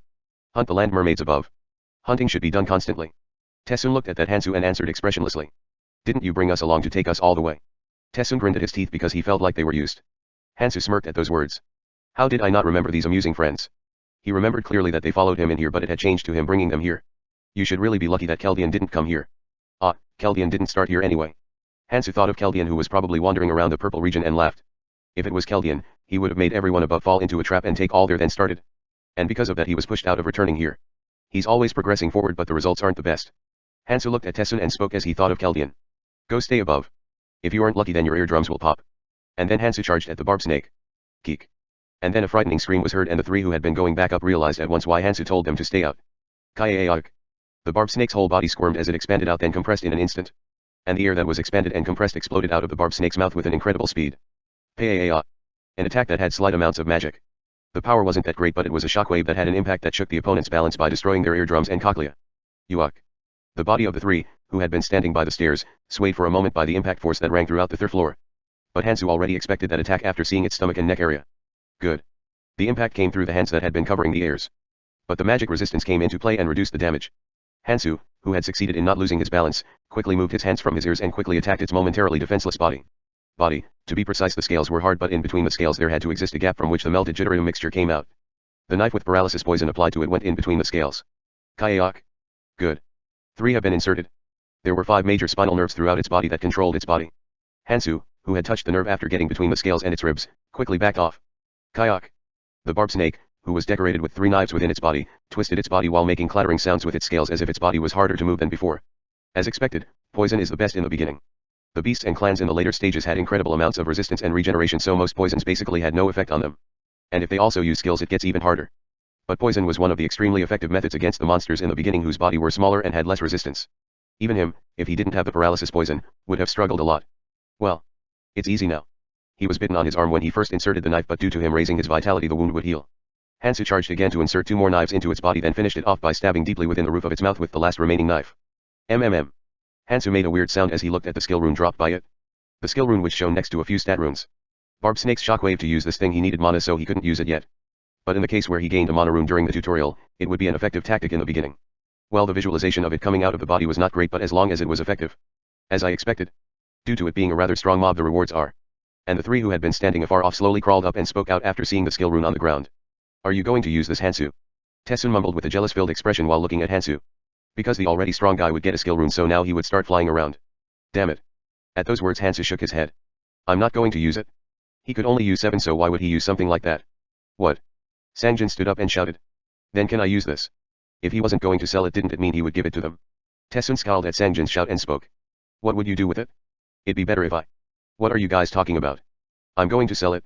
Huh. I'm selling it. To the person who brings the most runes. If you buy it now, I will give a discount 5%. Hansu shook the runes within his wrist and laughed. Can't we do an installment plan? If you guarantee it. Stand together. From his expression, if one person were to ditch, then the guarantees would have to sell all their gear to pay him back. The 3 made an expression as if they had chewed on crap. Chapter 10, Gangnam Station, 6. Have you decided? Whilst Hansu went to the convenience store to get something, he gave some time to the 3 of them to decide.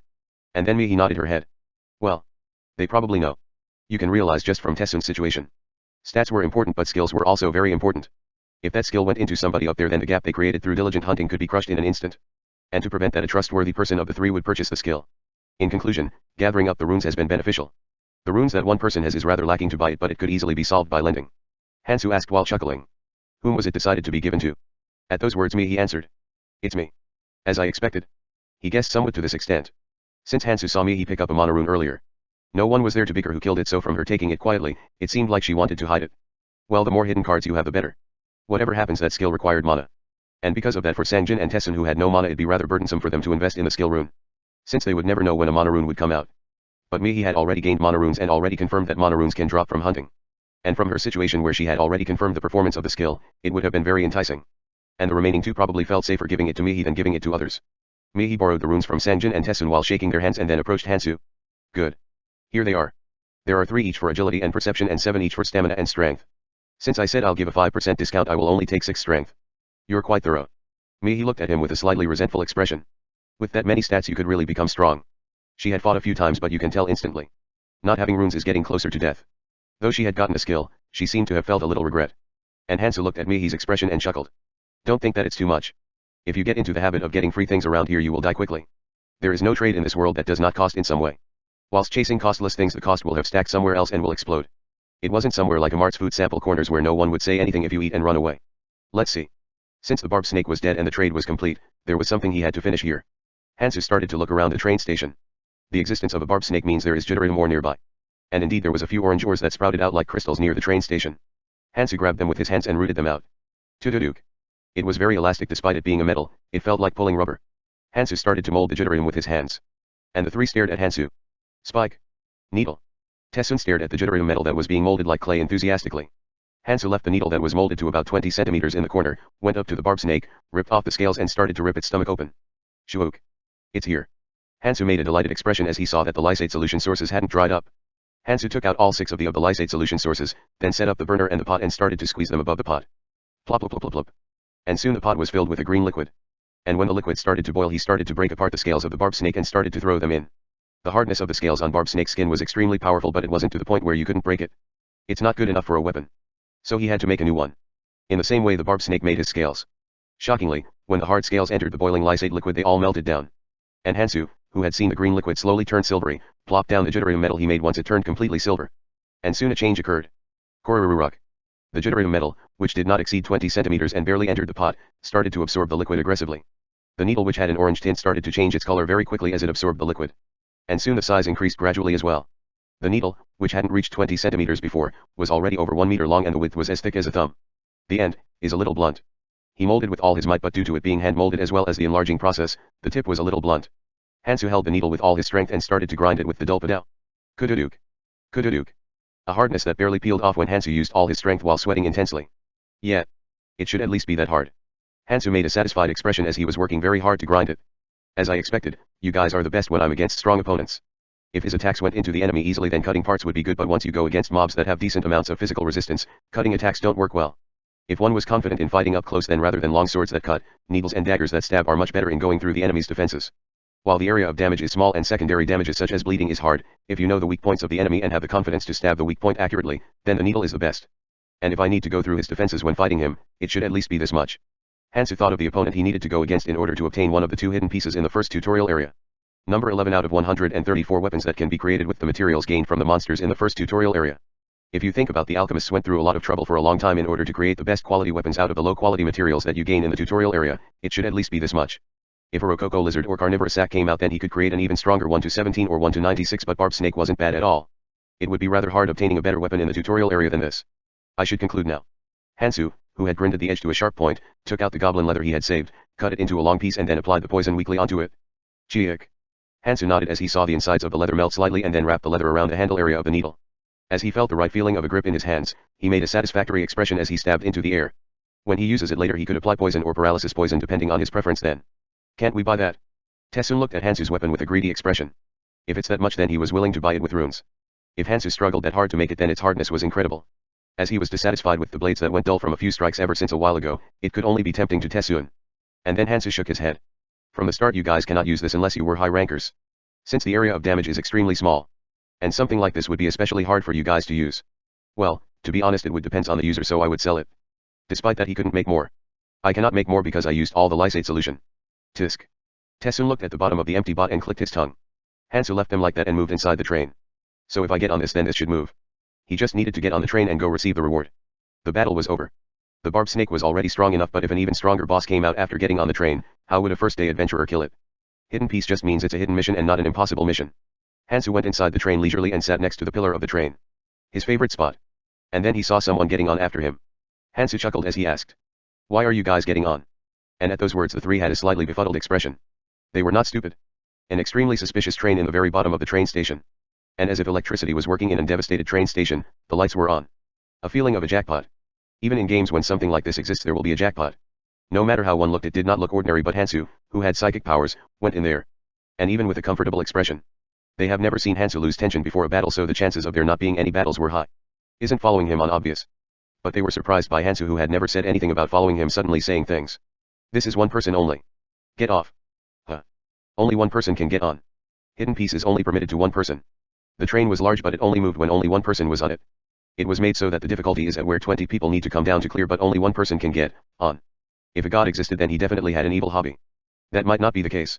Sangjin mumbled with a hopeful expression. And then Tessun spoke after him. And is there a rule which says you have to go? We've come here with our own strengths as well. Magnetism, huh? As Hansu glanced at the barbed snake's corpse from those words, the faces of the 3 all turned red. He was also making an embarrassed face but didn't really stand on Hansu's side and speak for him either. Ayago. You dummies. Hansu laughed inwardly. It wasn't that understanding did not exist. They probably got the idea somewhat. Whenever a chance occurs you need to grab it.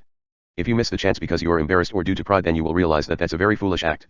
The 3 who were actually talking about it had their face reddened. They knew that they were pushing it as they were speaking. But they have not realized one thing yet. Of course such a rule doesn't exist since there isn't such a thing as an absolute law in this world. Then Hansu, who was holding onto the handle of the needle, grabbed the tip instead.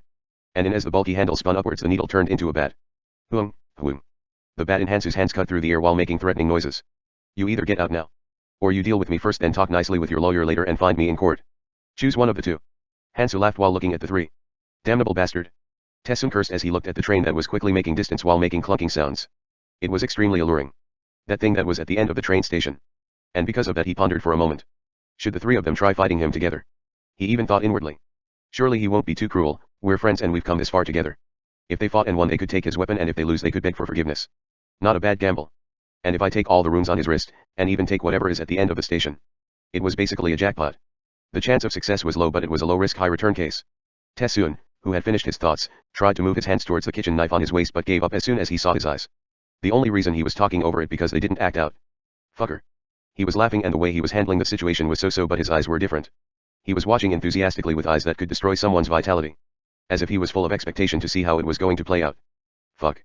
Fuck. He felt unfairness as he got scared from just his eyes, but he had to get off because he didn't have the courage to fight. Let's go up. We should move too. Mihi opened her mouth as she looked at Tetsuan. Sangjin and Mihi were making expressions as if the situation was supposed to play out like this. Tetsuan spat out curses in his mind. You retards. This is why you guys aren't capable. Why are you making such an embarrassed expression? Anybody else would have done the same thing as him. I am not sorry. I am not embarrassed. Tetsuan mumbled inwardly as he grinned at his teeth, raised his body and headed upwards. Chapter 11, Otherworld's Moon, 1. Rattle. Rattle. The train moved to the next station swiftly. Let's see, he did say there were multiple stations. Hansu thought of the stories of the four who had acquired the hidden piece. If you were to organize, the conclusion was like this. Firstly, as you take the train you will go through 20 stations. Secondly, the artifact on each station was random. Thirdly, a station that you passed cannot be returned to, and going further did not mean better artifacts came out. It's a structure designed to give people mental conflicts. Hansu took a glance above. A map of the train route with 20 stations. He had to choose well here. Chiik. There was a platform laid on the center of the empty station with an artifact above it. Let's see. There was plenty of time. Since the train won't move until you get back on. Hansu walked up to the platform and checked out the artifact. Maroon circlet. Hansu showed a conspicuous color. It raised the perception stat of the user by almost 10, and it showed the weak point of the beast on your first encounter with it. With this, the chance that you will struggle against beasts in the beginning will decrease. The requirements was that you needed 25 or higher perception, but it was well worth it. The standards are clearly higher. Since it was a hidden piece, there was an artifact that would help greatly in the beginning. But Hansu shook his head. This one is dismissed. To Hansu, who knew every beast's weak points, it was a rather disappointing item. The perception stat was appealing, but finding something else was better. Hansu laid the circlet down and got on the train again to get to the next station. This is the 12th station. Hansu sighed softly. 8 weapons, huh? Maybe due to the fact that it was a hidden piece weapon, the quality was good even though it was a newbie weapon. There were ones with lightning damage and even a gauntlet that raised the number of runes. Since they were of higher quality than the needle he was holding, there was nothing much to say. But that was the problem. The fact that they were better than his needle. In other words, the choice was rather disappointing to Hansu, who was holding the needle already. Will weapons continue to come out? Honestly, since a good weapon in the start had abilities that were beyond simply raising stats and skills, it wasn't weird that there were many around. Won't something like a stepping stone come out? Shoes that allowed you to momentarily step on the air. With this you could have a much more three-dimensional battle. It was a weapon that was hard to obtain even in the second tutorial stage or out of that, the red stage, so finding it around here would be nice. He had a slight hope that this would come out, but it had yet to do so, unfortunately. Hansu slowly walked up to the platform and checked the item on it. A small cigarette pack. But Hansu's eyes bulged out as he saw it. Huh? Maniac's cloud snack. Even something like this comes out. The stepping stone instantly disappeared from Hansu's thoughts. This item was that rare. A cigarette pack with 20 cigarettes. But these were not ordinary cigarettes. As soon as you take a puff, your rune stats will start to increase, and it will continue to increase as you keep smoking it. And when you inhale all the smoke after you finish the cigarette, all the rune stats will increase by around 20%, and it will stay like that for around 10 minutes. It was only 20% on paper. If all your stats were to increase by 20%, then it meant your battle power basically doubled. And it rose by percentage. This was very tempting. It meant that as your stats got higher and higher, the effects increased more and more. And whilst smoking it, there were moderate amounts of painkiller effects as well as increase of adrenaline, so even without the stat increase, your basic combat abilities rose. An item that raised your battle power by a large amount for about 15 minutes after you start smoking it. Hansu rejoiced. Although you couldn't use it outside the tutorial area, but it was a small artifact that was one of the best within the tutorial area. This is it. Hansu chose instantly. He didn't know what kind of artifacts would come out further along, but there won't be much difference to the earlier ones. Which meant there was no better choice than this. Hansu inserted within the side of his upper body, then smiled as he walked towards the exit. Wait, but I don't smoke. Hansu made a slightly perplexed expression due to the unexpected problem. Well, that guy will understand. He promised to stop, but wouldn't he allow such a thing like this? As Hansu got on the train whilst humming, the train started to move slowly towards where Hansu started. Did they all exit? As Hansu got off from the train rattled as it stopped its operation and even turned its lights off. A silent space with nobody else. Hansu picked up the nearby cookwares and then got lost in thought as he started to proceed upwards from the third floor. Let's see. Hansu thought of the second hidden piece. The first day ended in a satisfactory manner. Since the first hidden piece was completed, as long as he completes the second one, then he will have gotten all the hidden pieces he could acquire in the first tutorial area. But he couldn't do it right now. The second hidden piece could only be obtained after the fourth day. Hansu started to ponder for a moment. There were two things Hansu could do before the second hidden piece made its entrance. Hunt and collect runes diligently. Challenge the remaining missions. There's not much to decide. You will naturally kill beasts as you do missions. He had to aim one of the missions of the 119, no, 118 due to him clearing one. No. A few of them were done on the way to here. First beast kill, first one to gain a new rune type and so on, such things were done on the way to here. But these weren't the missions that were officially decided. The remaining missions were around 110. Well, he had no way of knowing which missions were decided. There were probably 2 or 3 more. An extremely low chance. But that wasn't something to worry about. Do the ones with better rewards first. If he did the easy missions, then he could do around 30 of them in 2 days. Statistically, clearing 30 missions meant there was a high chance that one would hit. But that didn't really mean anything. The lower missions didn't give more than a few runes if you cleared them. So it's better to do the missions with the best rewards one by one instead. If you hit, then it was a jackpot, and if you didn't, then it was part of the hunt, so there wasn't much to lose. Let's see, the mission with the best reward. And then Hansu frowned at the reward he thought of. The reward itself was amazing. As soon as you eat it, then every stat will increase, and not just the ones you have but every rune in existence, including luck by 10 and even heal injuries that could kill. It was not an object that could be gained in the tutorial stage. No, this item was hard to obtain even outside the tutorial stage. The red area. But the requirements was the problem. Who completed a maniac mission like this? The information in his head was basically things people experienced. It meant somebody had succeeded. Oh, was it that person? Hansu thought of one of the people from the final brigade. Byron. A member of the final brigade who went to a prison as a volunteer and got dragged to this place along with the criminals. A person who got humiliated as soon as things started and acquired rage as a specialty. It was a mission she found out after the 7 days where she proceeded to rip apart every single criminal who hurt her, eat their hearts and even tried to commit suicide. This is dismissed. Hansu clicked his tongue. He didn't feel like doing it, and to do this he needed to kill everybody, which meant the many missions that required people to live will become useless. Though he didn't know if this mission was one of the decided ones, but there was no reason to try. Hansu thought of the second best reward. Kill 100 people within 1 day. As a side note, it was Keldian who completed this. Dismissed as well. It gave a good skill as a reward, but it wasn't good enough for him to learn, and it was also too late. He spent quite a while selecting an artifact, so the day was almost over. When he gets out, it would probably be nighttime. Nighttime, something flashed by his thoughts. In Hansu's thoughts, it was a mission with a rather good reward. I almost forgot about that. When the first night is over, that chance also disappears. It was better to do this first than the other missions with better rewards. This is first for now. I should fill up my stamina quite a bit though. Since while the is up, he would become very busy in order to acquire that. Hansu felt hungry and headed towards the convenience store. Humans could definitely become transcendentally strong as they acquire runes. The best part was that the number was basically being twisted, so the efficiency rose explosively. It would make sense that one would require twice as much food if your strength is doubled, but the amount of strength increased by runes didn't need extra food. The other world's adventurers could eat and sleep at a similar pace that they were at in their own world and still maintain their battle powers. Even if you have the strength that could smash apart mountains. But in other words, if you couldn't even maintain that much, then your battle powers will sink down tremendously. In order to maintain the top condition, food, sleep and rest was needed. And sudden exercise would make one even hungrier faster. Let's see first and, Something came into Hansu's eyes as he walked towards the store. The entrance was very different from before. A completely empty convenience store. Everything including food was completely gone. Nothing was left behind. And the ground was all dug up everywhere. No, it wasn't everywhere. The spots where the food was buried were dug up accurately. Look at these kids. They did something this courageous despite the fact that the moon would come up soon. Hansu looked at the scene in front of him as if it was amusing and laughed. Can't I stop that? He looked at the crowd that was moving the goods from the convenience store with a sad expression. The 7 had gathered together and came back up. But somehow the rest knew and rushed the store and started to take everything. We're definitely stronger, but... he gulped. The first thing she checked was the status of the other group as soon as they came up. And she knew. It's doable. The ones above weren't that strong because they were focused on organizing people. They were of course weaker than the 3 below and even weaker than the 4 above. The problem was numbers. They couldn't get near them easily, but as 10 times the amount of people rushed the store, they couldn't do anything. They brought the backpack as they came up, but they could only feel sad as the items they wanted to bring one by one were all taken. Whilst he was making a sad expression, Tessun was laughing inwardly. They're doing good. Tessun only gave them one intel. There was a convenience store below. And like magic, despite them being cautious of him, they all rushed the store, took everything and moved it somewhere else. He decided to keep it a secret from his other friends. Since they were friends, it would be troublesome if they get in the way. Since they had taken everything on the ground, Hansu had no choice. Since he would have no food. And he could use the items within the store very well. He would probably need the items in the store the most. And since he couldn't fight against everyone else, he could only join them. And then he would take the leadership position and ask to share the thing he obtained in the station. And after that they would get rid of the group together and take back everything from the store.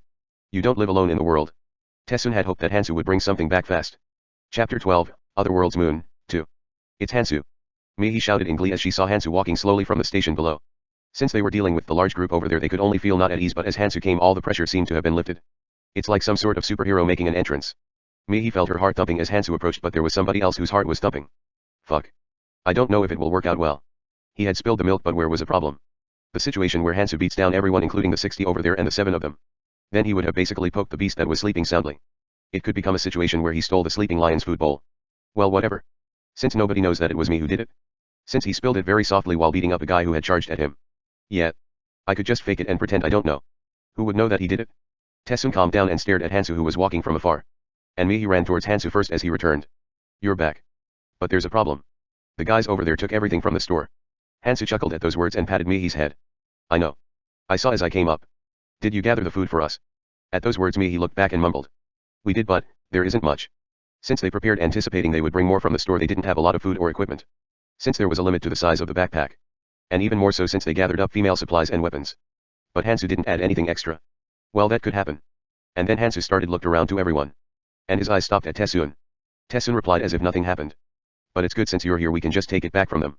It would be hard by yourself, but if we go together and force them they would give it back. Hansu chuckled. Ego. This guy. But Hansu didn't really say much. Well. Let's eat first.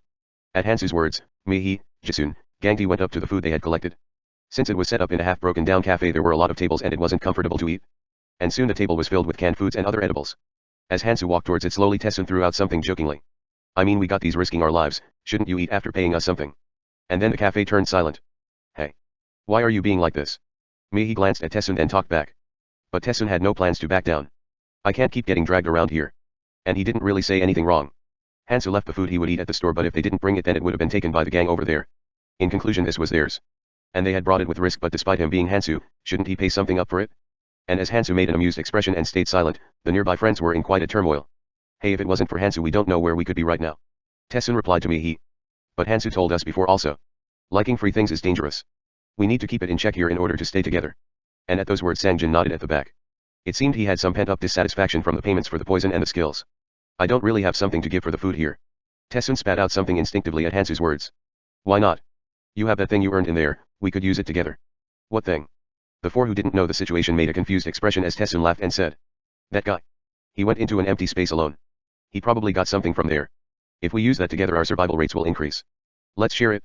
We need to act together anyway. Don't do such a trade like this. At those words everyone looked at Hansu. They didn't say anything but with the eyes asking why. Hansu looked at those eyes and chuckled. You've learned well. What do you mean learn? You talk in an unpleasant way. Hansu clicked his tongue inwardly at that Tessun. He did learn, but he learned it in a flimsy way. Well. Since he probably thinks we're equal because we're friends, then that should be normal. Basically if one thinks that they're under then they can't come out like that, but if they think that they're on equal grounds then it's obvious that they would come out like that. But the problem isn't that.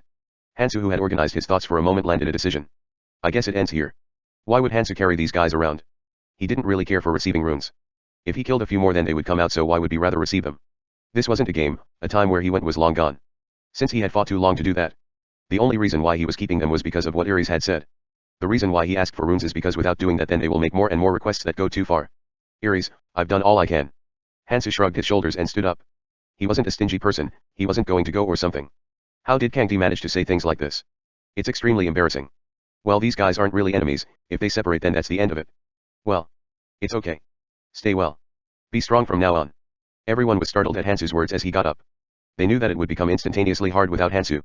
He only wanted to set the mood, not make him leave. And only then they started to make Tessun stop. Why are you being like this? Don't fight. The friends were talking around him, but Tessun landed a decision.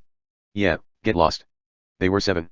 If they act the way he taught them then they could safely gather a lot of runes fast without moving around dangerously like him. No, even if he got weaker he didn't like the fact that somebody was above him. And that attitude.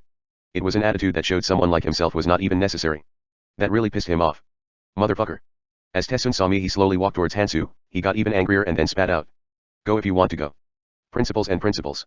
If we really give this out for free there will be no end. I don't know what you're thinking but we don't need him. Then there was somebody who followed his footsteps. Hey. Jin Mihi. Are you really going? And leaving us behind?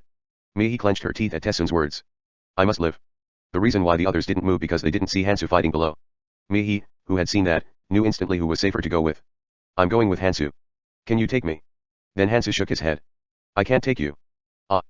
But Hansu added at Mihi, who was in despair. But I can't really say anything about you following me. Phew. Tessun talked coldly at Mihi, who was sighing from relief. You can't go. You didn't pay back the rune. To Sangjin. Mihi can't leave. Since she has a precious skill. And if she has a debt she can't leave like that. And, where will I send you? A girl that he had eyes upon since admission. A situation like this was a great chance. Ah. And then Mihi made a sad noise as she thought of borrowing runes from Sangjin. Then Sangjin shook his head. It's okay. I'm following too. What? At those words Tessun clenched his teeth. This guy who was always behind me. That guy's dad works at his dad's company. And that was the reason why he couldn't leave so far. He had used him well so far, but to suddenly come out like this. Yeah. Get lost, you have nothing to do with me now, huh? Tessun spat out while clenching his teeth. Yeah. Get lost then.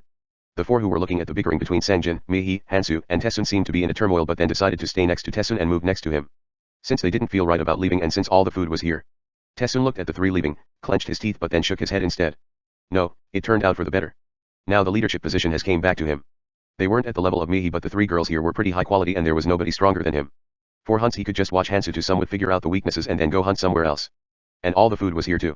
As long as there aren't any more problems, then there weren't going to be situations where their lives would be in danger. After I get strong enough, I can slowly make my way through.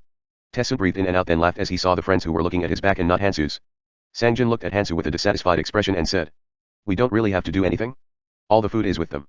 At Sangjin's words there was some resentment. If it's Hansu then he could probably take it all back. And he stuck with Hansu because he thought he would do that. But Hansu did not carry anything out. What are his thoughts exactly? Sangjin did not understand Hansu.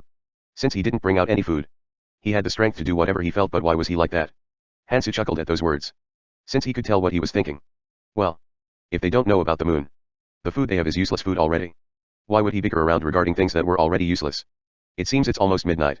Hansu looked at the sky. At the sudden action, Sangjin and Mihi also looked at the sky. In the middle of the dark sky there was a single round moon floating. An extremely normal full moon. And then something weird came into Mihi's sight. Did I see wrong?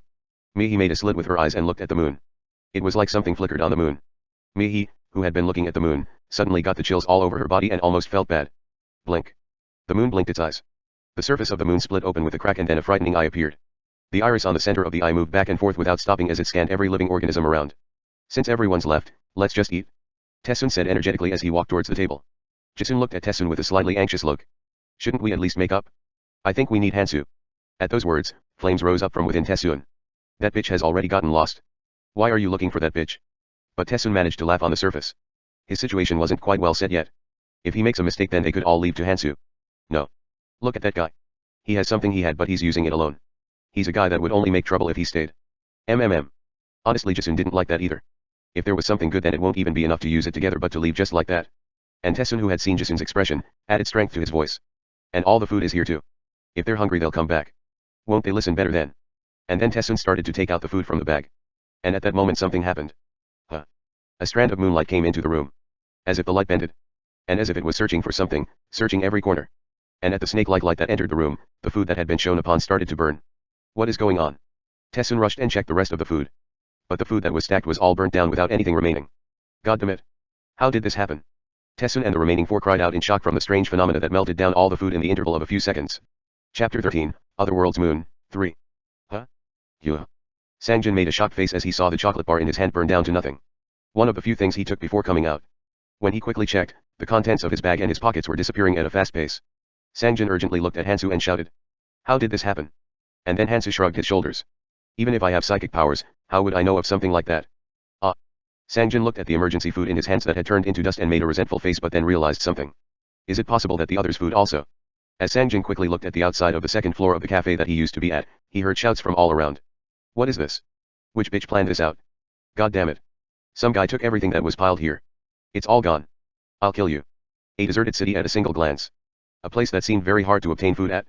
Everyone had obtained food from the store on the second floor, but logically speaking no one would have thought of going down to the even more dangerous second floor after getting through the first floor, which was filled with green worms. Without Hansu they would have probably had to starve for another 2 to 3 days. And when the food disappeared in such a situation the anxiousness of the people had exploded. And even rage. As Sangjin groaned at the chaos afar, Hansu smiled bitterly. It's really a godforsaken world. Not a single moment will be left in peace.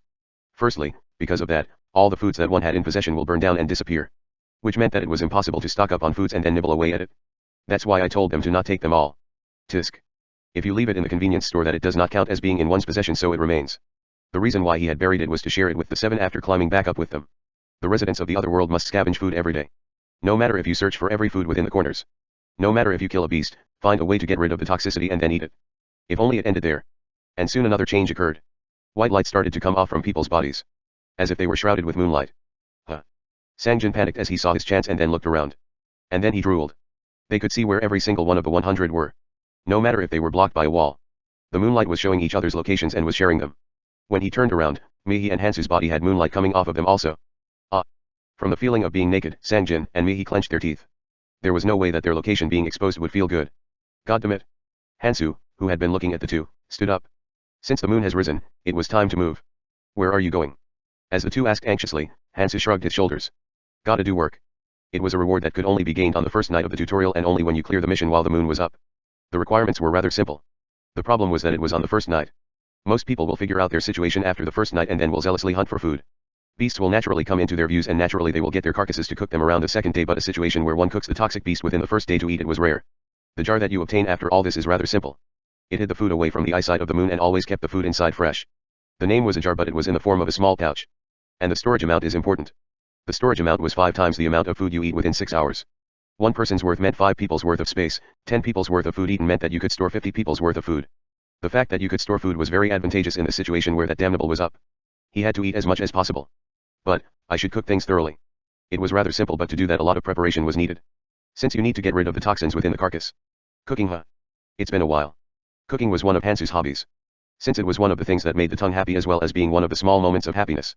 And it was one of the basics in order to survive within the abyss where the moon came up. Bubble bubble. Hansu leisurely boiled goblin blood as he was lost in thoughts. The current amount of carcasses in possession are 4 kinds. Goblin. Green worm. Land mermaid. Barb snake. And out of the 4, if you cross out the land mermaid that you cannot eat even after you cook it, it leaves him with 3 kinds. And out of those the green worm's carcass was rather difficult to detoxify with the materials you could obtain. The main ingredients will become goblin and barb snake. In the abyss or the other world, if you can cook the beasts well then their meat becomes amazing. One of the friends told him that, so it's likely that it's true. Bubble bubble bubble. Whilst he was boiling the blood to get rid of the toxins within the meat, Hansu pulled out the kitchen knife embedded on the barb snake, sharpened it and then started to chop the barb snake up. The barb snake has no toxins, so you can even eat it right away by making sashimi. The only problem was that it was hard to catch and that there wasn't much to eat because it was mostly hard muscle. He took a slice, chewed on it, and then made a content smile as he gulped it down. It's rather good. The chewy taste was rather good. The seasoning was a little disappointing, but the texture itself gave satisfaction. Sangjin looked at Hansu with a priceless expression. Isn't this guy just insane? He was eating the monster meat in such a leisurely way. If somebody saw, they might have mistaken him for eating sashimi by the seaside. But whilst Sangjin was cursing Hansu off, he had a slightly different thought. Is that something you have to do too? What are you talking about? The one who had answered Mihi's insensitive question was Sangjin. Mihi replied at that. He could just move away and hunt, but he's doing that instead. Hansu had never done anything unnecessary. Hansu, who had continuously reminded them of hunting, was cooking like that, which meant it was a necessary action. There was only reason why Mihi thought like that. She didn't know what Hansu's psychic powers were exactly, she could guess somewhat. He knew what to do in order to achieve rewards. Hansu looked at that Mihi contently. Good. She was growing up well. But Sangjin wasn't really happy at Mihi's words. He would probably just eat it by himself this time anyways. At those words Hansu looked at Sangjin and then answered. You guessed correctly. Huh. Sangjin was instead flustered by Hansu's confident words. God damn it. What do we do? Jisun, who was grabbing onto Gangti anxiously, yelled at Tessun. Shouts were coming from afar. Didn't the ones who went to the store first do some tricks on the food? Let's first catch those guys. Their food might be different. I can see them over there. The reason why they didn't invade was because they both had something to eat. Since there was no reason to fight unless they were desperate. But the situation was now much different. If their food disappeared like this every night, and they had to find new food every time, then they had no time to idle around. They could starve to death at a moment's notice. And that problem becomes worse as the size of the group becomes larger. Tessun looked at the ones running towards him from afar and clenched his teeth. There was no way to hide either, since that damnable moonlight was showing every living existence below it. And then Tessun realized what that moon had wanted from them. It wants us to kill each other since the board was set, huh? They could not face that amount of people. Maybe if their numbers were 8 or 7, but with just 5 they had no way of beating them. The reason why Tessun was at ease was because they would have thought that there were 8 of them and wouldn't rush in thoughtlessly. And since because they were calm even when it became night like his expectations. But the fact that there were 5 of them would be discovered at this point. Whilst Tessun was clenching his teeth, the girl who was standing quietly in the corner, Sunmai, shouted. Instead of staying here, let's go to Hansu. What? Tessun momentarily burst into anger and then gazed at Sunmai. Sunmai was slightly scared by that expression but then shouted. Then what do you want us to do? Are you going to fight them with only 5 of us? Tessun clenched his teeth at those words. He only has strong confidence. Sunmai clicked her tongue inwardly but didn't show it. Every person had a limit, and if they went past Tessun's limits in a disadvantageous situation like this, then they couldn't expect what would happen. Whatever happened, the strongest of the 5 was Tessun. Sunmai organized her thoughts and then spoke cautiously as if she was soothing Tessun down. Instead of this, let's cooperate. We aren't going to Hansu, we're just combining our strength. If we become 8 then they can't look down on us. After we buy time we can explain that our food has also disappeared. Who? Tessun calmed down at Sunmai's words of combining their strength and not going to Hansu for help. Yet. We aren't going out to find that guy for help. We're just combining our strength. No matter if it was Hansu, it would be hard to handle the enraged mob. He definitely cannot ignore the strength of the 5 of them. Tessun, who had organized his thoughts, stood up and spoke. Yet. We need to help him. Let's go. Retard. He seems to still think that this is a world where his father exists. Sunmai belittled Tessun, who was holding up his confidence even in a situation like this, but didn't really add extra comments. Since there was no reason to make enemies. Damn. I stayed here only because of the food, but it was a blow. I should have noticed when that bitch Mihi stuck onto him. Sunmai clicked her tongue. She didn't follow that group because she didn't want to be pushed back by Mihi. In this group, without Mihi here, her beauty was at the top, and then she could probably control the two men with ease. And there was no problem since she usually acted as the leader of the three who were here. But it had led to this situation. I have to grab onto a new opportunity. Sunmai, who looked at Tessun, who was wheezing out pitifully, thought of Hansu and ran as she bit her lips. But at that moment something flew in from behind with a very fast speed. Wawak. Splash. As the mysterious object latched onto his ankles, Tessun's ankles were entangled and he fell just like that. Tessun tried to untie the yellow thing that had bound his legs, but that thing on his ankles just got tighter and tighter. Fuck. It's a skill. Tessun panicked and shouted while looking at his friends. Hey. Hey. Carry me and run please. But Jisun, Sunmai, and others who were looking at that Tessun, hesitated for a moment but then abandoned him as they ran. Tessun roared in rage as he saw his friends act like that. You bitches. Hey now. Why is such a young friend like you cursing like that? Tessun spun his head as he heard the footsteps and the voice from behind. Dozens of people who had red eyes due to being angry were walking towards him. These people were extremely agitated from the fact that all their food had suddenly disappeared, as well as the danger they felt from their positions being exposed. While Tessun felt the chills on his back from the eyes of the gang that could beat him at a moment's notice, the man who had been standing in the very front spoke as he laughed. How is it? It's called a runs adhesive. While you guys were doing things, we were also working. Since our numbers were high, things like this dropped. But why is there only 5 of you? Where did the other 3 go? He thought that were 8 of them, but even if he added the ones running away, there were only 5 in total. Tessun rapidly answered at those words. I'll say everything I know. He knew a lot of things about Hansu's group. If they hear about that, they will be tempted. And he was rather skilled too. It wasn't impossible to join that gang. At those words, the leader of the gang, who was standing in the front, Giltai, smiled as he spoke. Such a young guy, I like that you catch on quickly. I'll take you in. But after we take care of something. And then somebody came out from behind. Fuck. As Tessun saw the guy who he had beaten up to slip intel while coming out of the station, checking him out like a snake, he gritted his teeth. You shouldn't beat somebody up because you feel like it. Since we're going to be together from now on, let's settle things here first. As soon as Giltai's words ended, an unbiased violence started. Puke. Uke. Uoke. He had a skill too, but maybe due to the enemy having raised his stats for quite a while, or maybe because he wasn't on guard, it felt like his intestines were being twisted and turned. But Tessun held back his screams forcefully. If he screamed, then they will enjoy it more and he will become more pitiful. I'll kill them all. Hansu, who had turned him like this, and the 4 who had abandoned him, he would kill them all. Tessun grinned at his teeth at the 4 lights running and the 3 lights at the end as he was getting beat up. Hansu mumbled as he saw the lights running towards him from afar. They're coming. To be honest, this mission had a higher chance of being selected out of the missions. After seeing the statistics, it seemed that this mission had boasted a much higher percentage than the others. But he hadn't seen many people who had obtained this. The method of obtaining it was simple. Eat as much food as you can while the moon is up. But there was a condition. That you needed to be selfish. And that it was only given to the one person who had eaten the most. Since it was a selfish wealthy man's food jar. He could not share anything he cooked himself. While he couldn't hide himself anywhere. While everybody was going crazy from the disappearance of food. If you can get through the situation and selfishly hide and eat the food, only then the jar will show off its powers. As if it meant that you need to at least do that much to hide the food from the moon. Anyways, the guy who had selected the mission really had an evil hobby. Hansu laughed at Sangjin and Mihi. If you don't like it, then you can leave. It seems like there will be a lot of guests for the meal. First night of the tutorial. The experience and the situation of the tutorial from the people of the final brigade had different, but where was a common point?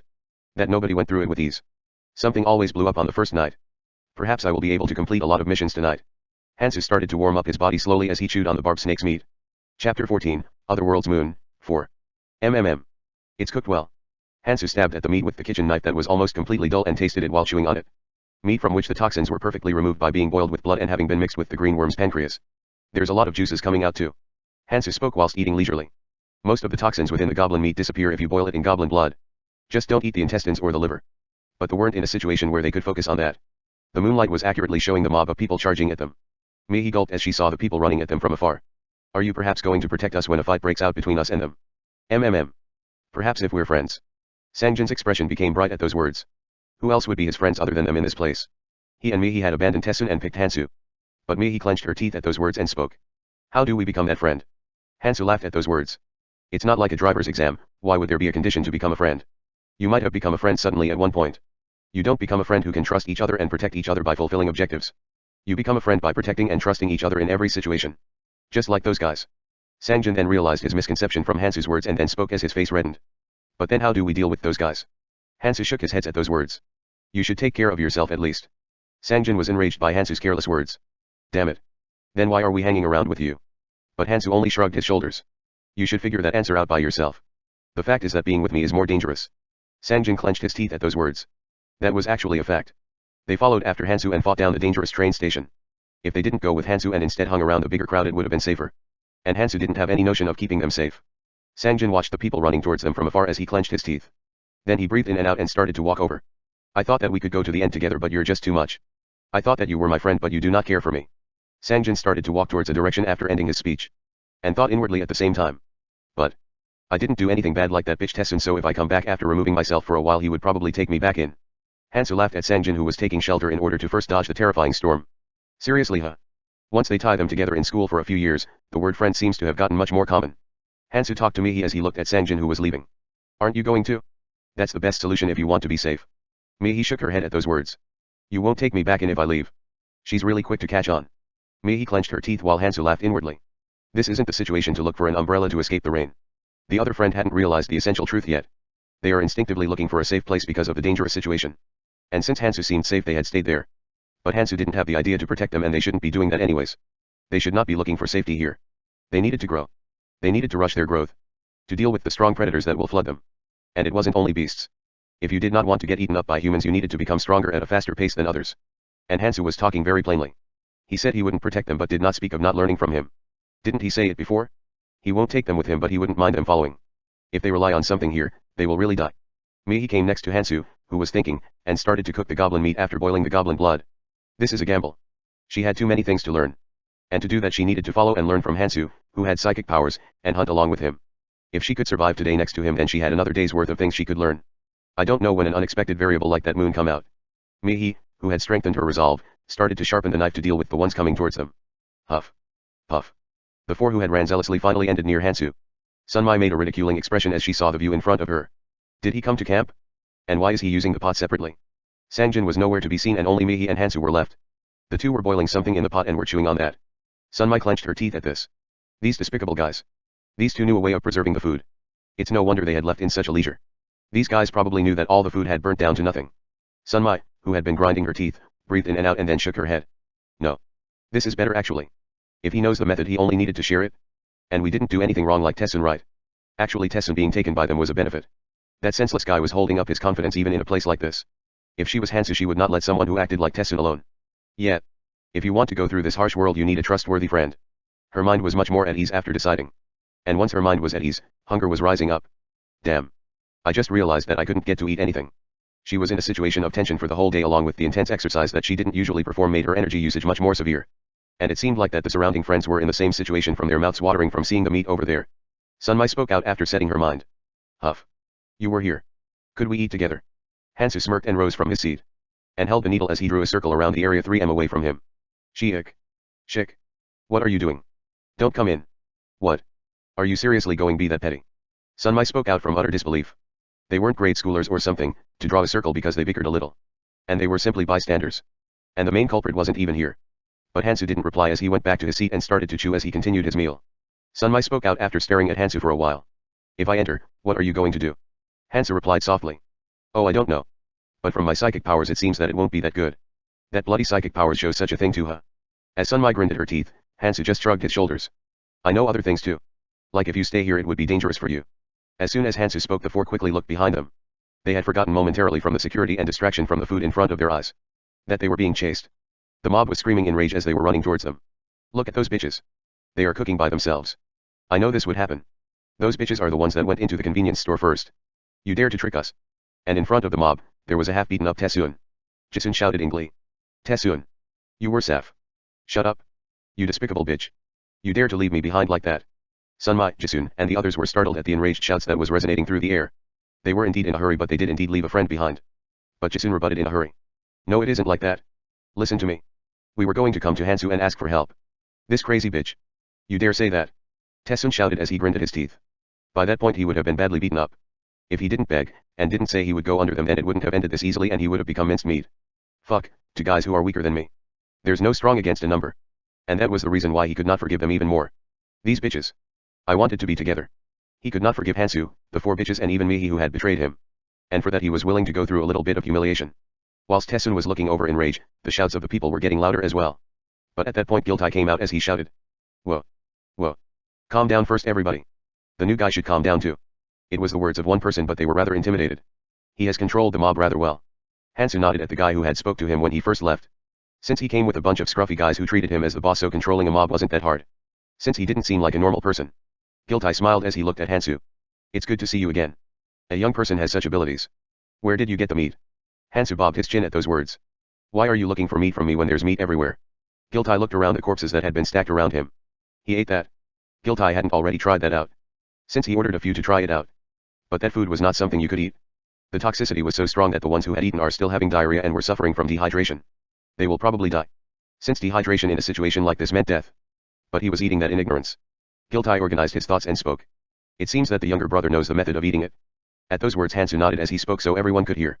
If you boil it in goblin blood you can eat it. Go and try it. A simple intel such as this wouldn't hasten the process of the invasion of the abyss. Giltai pondered inwardly as he looked at Hansu. Did they say this bitch had psychic powers? As they approached here, that Tessun guy had babbled everything out. That the guy called Hansu seemed to have psychic powers. And thanks to that they had all gotten stronger faster and attained the food from the store. And he obtained something valuable in their right. Giltai made his decisions quickly. He didn't know what would happen the next day when the distance between them is spread apart further. And even though he had established a large group, but most of them were normal people, so they were hard to utilize in a fight. If we're going to fight, then today's the day. He had no intention to kill. Why would he kill somebody with psychic powers? And no matter if he flew about, he was only a normal person around 20 years of age. If he receives some beating and some knife cuts, he will be in trauma and become submissive. And then he can suck out his bone marrow. The fact that he's in such a leisure is a bit troubling, but he could figure that out, and that would be that. Giltai, who had made his decision, gave a wink. The new guy should go over and take a bite. Talk a little too. I heard you guys were friend. If you are friends, that he should at least give you a bit of meat, right?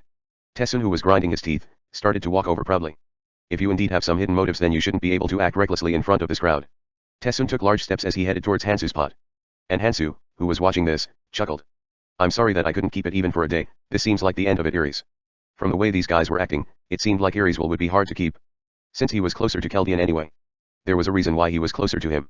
Mihi, who was watching Tessun walk over towards the circle Hansu had drawn, suddenly felt a chill spike up from behind her. Hansu's expression was changing at a rapid rate. Well, to be more accurate, he was still smiling, but the expression was turning scarier as his eyes were changing. Deeper and at the same time, colder. And Mihi knew instinctively when she saw this. He wasn't angry. This was his true nature. He had simply been holding down on it until now for some reason. She then realized that no matter how selfish Tessun and the others acted in front of Hansu, they had never blocked his way or disturbed him in any way. And Mihi, who had thought up to that point, urgently responded. No. Don't come in. Don't cross that line. But then Tessun grinned at his teeth as he shouted. You just wait right there. Chapter 15, Otherworld's Moon, 5.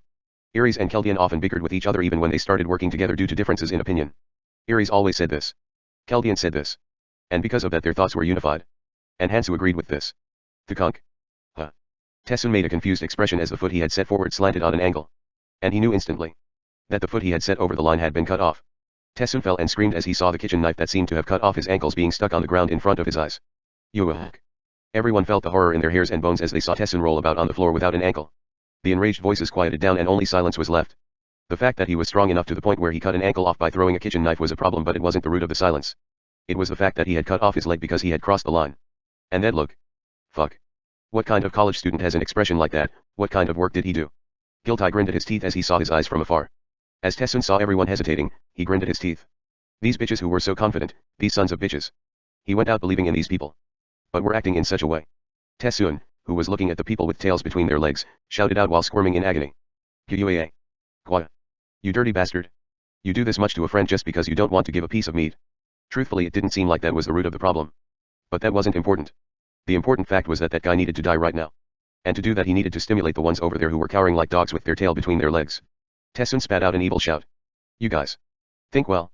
Do you think that the guy who does this to me because he didn't want to give out a piece of meat would let you live once he gets stronger? And then everyone felt the horror in their hairs and bones. Those words were right. The already strong guy had risen up this much in just a day. And he had obtained a strange weapon as well. What would happen if he increases the gap in a few days? And if that happened, would a guy who carelessly sent his friend's leg flying leave them alive?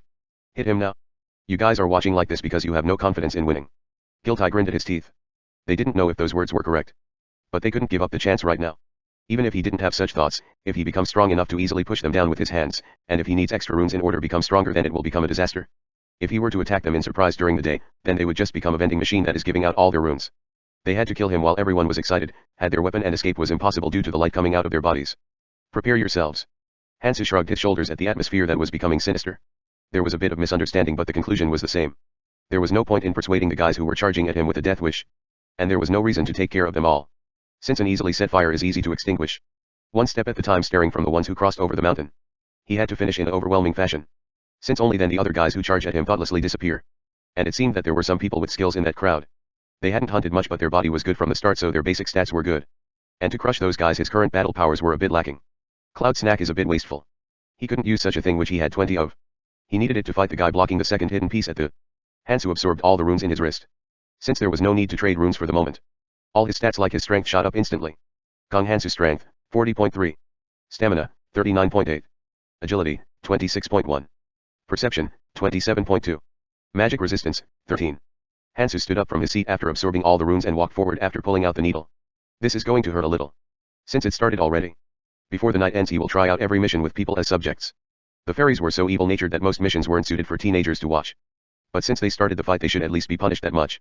First, it seems Environ did this too. Anyway, it seems I'll be busy in order to try out all 37 missions with people as subjects. Hansu looked at the people rushing towards him coldly. Eventually the moon that was hanging in the sky started to blink as it closed its eyes. Which meant that it was past 6 o'clock. As the moon closed its eyes the lights that were stuck on the people's bodies started to disappear. It had closed its eyes but the moon kept on giving out light as it shone the disastrous scene below. Yuk. Yuk. Almost 20 or so people were stuck on the floor with holes in their limbs and were barely breathing. Everybody here were people who followed that man called Giltai. And Tessun was part of this group as well. It has already been a while since the others ran away from here in every direction. And he was watching Hansu from the side with a disgusted expression. Yui. The fight ended rather easily. The people who rushed him were of no match to Hansu. Their experience itself were different. He knew exactly where to stab and had no hesitation in doing so. No, even if they had similar experiences and skills, their stats were different. Hansu, who had absorbed all his runes, flew around like a flying tiger and gave the people rushing towards him holes in their limbs one by one. Hansu had injuries on his body but compared to those of lying below, it was basically nothing. As the people in their front fell down with holes in their body, the people who were stimulated from the food problem realized that the current problem was receiving holes in their body and not the food and had all ran away. And Hansu, who had been eating food next to the fallen people, stopped eating as the moon set. Because he simply ate too much. I think I've almost eaten around 3 days worth. One would get bored of beef if they eat a lot but since he ate about 3 days worth his stomach was about to burst. As Hansu looked into the air split apart as a fairy came out. As soon as the fairy came out, it looked around and then smiled. You are doing very well. To even take the second mission. And then the fairy handed over a small pouch and explained it. This is a pouch that can hide the food from the moonlight. Let's see, it seems you will be able to store around 2 weeks worth of food. Hee. If you leave them in here then they won't go bad so use it efficiently. The fairy, who had spoken what it wanted to say, disappeared through the air to somewhere else. As I expected. He was expecting a lot because this mission had a high chance of being chosen but his expectations weren't wrong. In the future there will be places such as dungeons where you will starve for a month because you cannot find food. This would be of great help in places like that. Hansu tied the pouch around the waist and then started to walk somewhere as he passed between the people lying on the ground. Well. There shouldn't be a reason to see them now. He had experimented with missions with humans as a subject all throughout the night. It was almost like torture but since they were the ones who started it there was no reason to hold back. The conclusion was that they were all fails. 2 missions, since the 50 stats and the jar mission were completed then it meant only 1 or 2 were remaining. Since there were over 100 missions and the chances were that 1 or 2 missions remained so it wasn't that weird. But since I've attained the it's all good. He carefully followed Hansu, who had completed his meal, and asked in such a situation. Aren't you going to kill them? Those guys will undoubtedly heal even though the process may be slow. Since they had led the group for a while, and had the already high vitality along with the few runes they had already obtained. And then Hansu chuckled at those words. What a scary woman you are. That's not it. I'm saying this because I'm worried about. He realized how funny her words were as she finished her talk. They weren't his problem already. Whilst they were healing and laying on the ground, Hansu will become much more stronger. And that gap will become larger as they go on. No, from the beginning these guys couldn't breathe when Hansu walked past them. It will probably remain as a trauma that lasts a lifetime. Yet. It's not the time to worry about others. But there still remained a question. But, what if you kill them and take the runes that are dropped? Hansu shook his head at those words. If his objectives were just to come back to the past in order to become stronger then he probably could have done that. But this was just part of his plans. And another set of plans included him settling the rules of when the humans roamed around the abyss in the other world. After they were merged with the abyss, in order to get rid of internal disputes and to combine their strengths, they created rules of unity. And the most powerful one of those. A rule that needed to be abided by in order to save humanity. He had followed this rule for a long time. Killing a man and taking the few runes that dropped never replaced the things that one person could do. One of the reasons why the humans had been pushed around by the inhabitants of the abyss was because during the 5 years after he came a large number of people were integrated and naturally the strong started to see the weak people as runes and not people. And if he, who had to set up this rule, had killed someone because it was the start then that would bring a lot of troubles towards the goal he wanted to reach once the rumors of it spread far and wide. And it wasn't that they only left runes behind when they died. There are too many eyes watching. Since he had cleared all the missions with humans as the subjects, now it was time to try missions that were against monsters. Complete as much as I can before the 4th day when the altar opens. When the altar opens then the requirements for the second hidden piece will come into play and fill up his time. And he needed to complete as much as he can before that. Well. Some lucky guys will get to eat them. Hansu left the bodies as he slowly walked towards the beast habitat on one of the corner of the Gangnam station. To a place that looked dangerous at glance. Mihi clenched her teeth as she followed Hansu's footsteps. Hansu saw Mihi as he spoke. Aren't I scary? Mihi had watched his actions throughout the night without blinking an eye. And she still followed him. And at those words Mihi clenched her teeth. He was scary. How could he not be scary? She had seen what Hansu had done clearly. But that's how she realized. I just need to not cross the line. Then she and Hansu would remain in a mutual relationship where they can talk and walk like this. Though he is indeed a little scary. Hansu chuckled at Mihi, whose body was slightly shaking, and moved towards the hunting grounds, and Mihi disappeared behind him. And in the location where they had disappeared, Taesun was throwing all sorts of curses whilst lying on the ground. Gyuo. Kim Gangti. Park Jisun. Kim Sunmai. Lee Heji, you bitches. I will seriously kill you. Seriously. And especially you Mihi. Those who had been sucking up to him in the real world had ran away as soon as they fell into danger without looking back. Bitches. I will have my revenge. While Taesun was grinding his teeth on the ground, somebody appeared above Taesun and the others who were laid out. Taesun looked up with an inferior expression but then smiled as he saw who it was. Sangjin. This is good. Help me out. And kill everybody around here. And at those words Giltai, who was laid next to him, grinned at his teeth. This fucking bitch. Giltai made an expression of despair. Everyone had holes in their limbs. No. It was more like they were all in a very sorry state due to the torture that went throughout the night. If that one guy came at them then they had no way but to die like that. But Sangjin performed a much different action than they expected. Puke. Gook. Sangjin. This bitch. Why me? Then Sangjin spoke out as he clenched his teeth and looked towards Giltai. You still don't know? This is a place where you must take everyone when given the chance. Did you have fun ruling me around upon your daddy's back? You bitch. Go. And soon when Taesun died, a few runes came out of his body. It was a sorry amount in comparison to what Taesun had eaten. But it wasn't an amount to ignore. There's even a skill rune. Sangjin, who believed his luck was good, took it in glee. And then he breathed in and out as he strengthened his grip on the padao in his hand. Though there was a grudge. Though the situation was special, it was still murder. His hands were trembling but he clenched his teeth. He could not let this chance escape by. There is definitely somebody within the people who ran away who had similar ideas as him and would come back. He had to eat up everything before then. I'm just cleaning up the trash. This bitch. Sangjin bit down onto his teeth as he walked slowly towards the gangsters who were watching him with despair. Kong Hansu. I realized now. Why you abandoned me. A perfect predator. The Hansu that was shining into his eyes looked as such. And to those eyes how lame would he have seemed. He was thrown aside because he was weak. If he was as strong as Hansu, no, even if he wasn't strong as him, if he just strong enough so that he satisfied the eyes then Hansu wouldn't have driven him out like that. And to do that he needed to gain. Just watch. I will become strong. Just like you. And when that happens, Hansu will only be able to look at him differently. And if he even leaps over Hansu. First I will take the place of this guy. Sangjin, after looking at the place where Hansu disappeared, walked towards where Sunmai and the other friends would be. Chapter 16, Altar, 1. Boom. A strong shockwave resonated out of Mihi's mouth. Kududuk. The carnivorous bird that was heading towards Mihi tumbled around after getting entangled in the shockwave. And in that moment the needle in Hansu's right hand and the katana in his left hand rapidly embroidered the air. Pepuk. An elite goblin's katana that came out whilst hunting. It fell behind in comparison to the needle in terms of hardness but it had a good balance and had a good edge so it was decent to use as a sub-weapon. Since as long as you can slash with it then a weapon that can slash is more comfortable to use than a weapon that stabs. Goddamn. Mihi clenched her teeth. Whilst she was unguarded for a moment, a bird had flown towards her. But the reason why she clenched her teeth was not because it was dangerous. Shugok. Mihi smacked her lips as she saw the katana that cut the carnivorous bird in a single sweep. I've received help again. She tried to do it alone but had gained help again. Hansu watched her as he spoke. There is a difference between don't rely on me and do everything alone. It's obvious to receive somebody's help when you use a skill that has a moment of pause. You need to clearly realize the pros and cons of your skills. Hansu then proceeded to divide up the runes on the ground. Extremely accurately as usual. Has it already been 2 days? It has been 2 days since the incident occurred. It was almost the 4th day now. And during this time Hansu was indulged in hunting without rest. Mihi checked her runes as she picked up the runes. Jin Mihi strength, 27.4. Stamina, 28.8. Agility, 18.1. Perception, 21.2. Mana, 18. Barb Snake's Shockwave, 2.4%. Rotating Ring, 2.1%. The rotating ring which they had gained during hunting was also something she had bought which Hansu had obtained. Which raised the rate of regeneration of mana and health didn't really show its might during a battle but if one were to look at its effect around the whole day, it made a substantial change. With just this much there was nothing lacking because in the real world it would be almost at the level of a superhuman. She can easily beat down somebody with a gun at ease. Since she can see where the bullet will be shot by looking at the trigger of the finger and dodge them all. No, if she started a battle in a town it would be even more than that. Hansu, who had seen Mihi do this, checked his own stats. Kong Hansu strength, 54.3. Stamina, 55.8. Agility, 42.1. Perception, 42.2. Mana, 22. Magic resistance, 13. Good. Hansu, who had raised up his agility and perception, nodded. You couldn't compare stats in pairs but strength and stamina, agility and perception had a close relationship with each other. Without enough stamina, then no matter how much strength you have you won't be able to use it efficiently, and no matter how high your stamina was, if your strength was low then it was just wasted talent.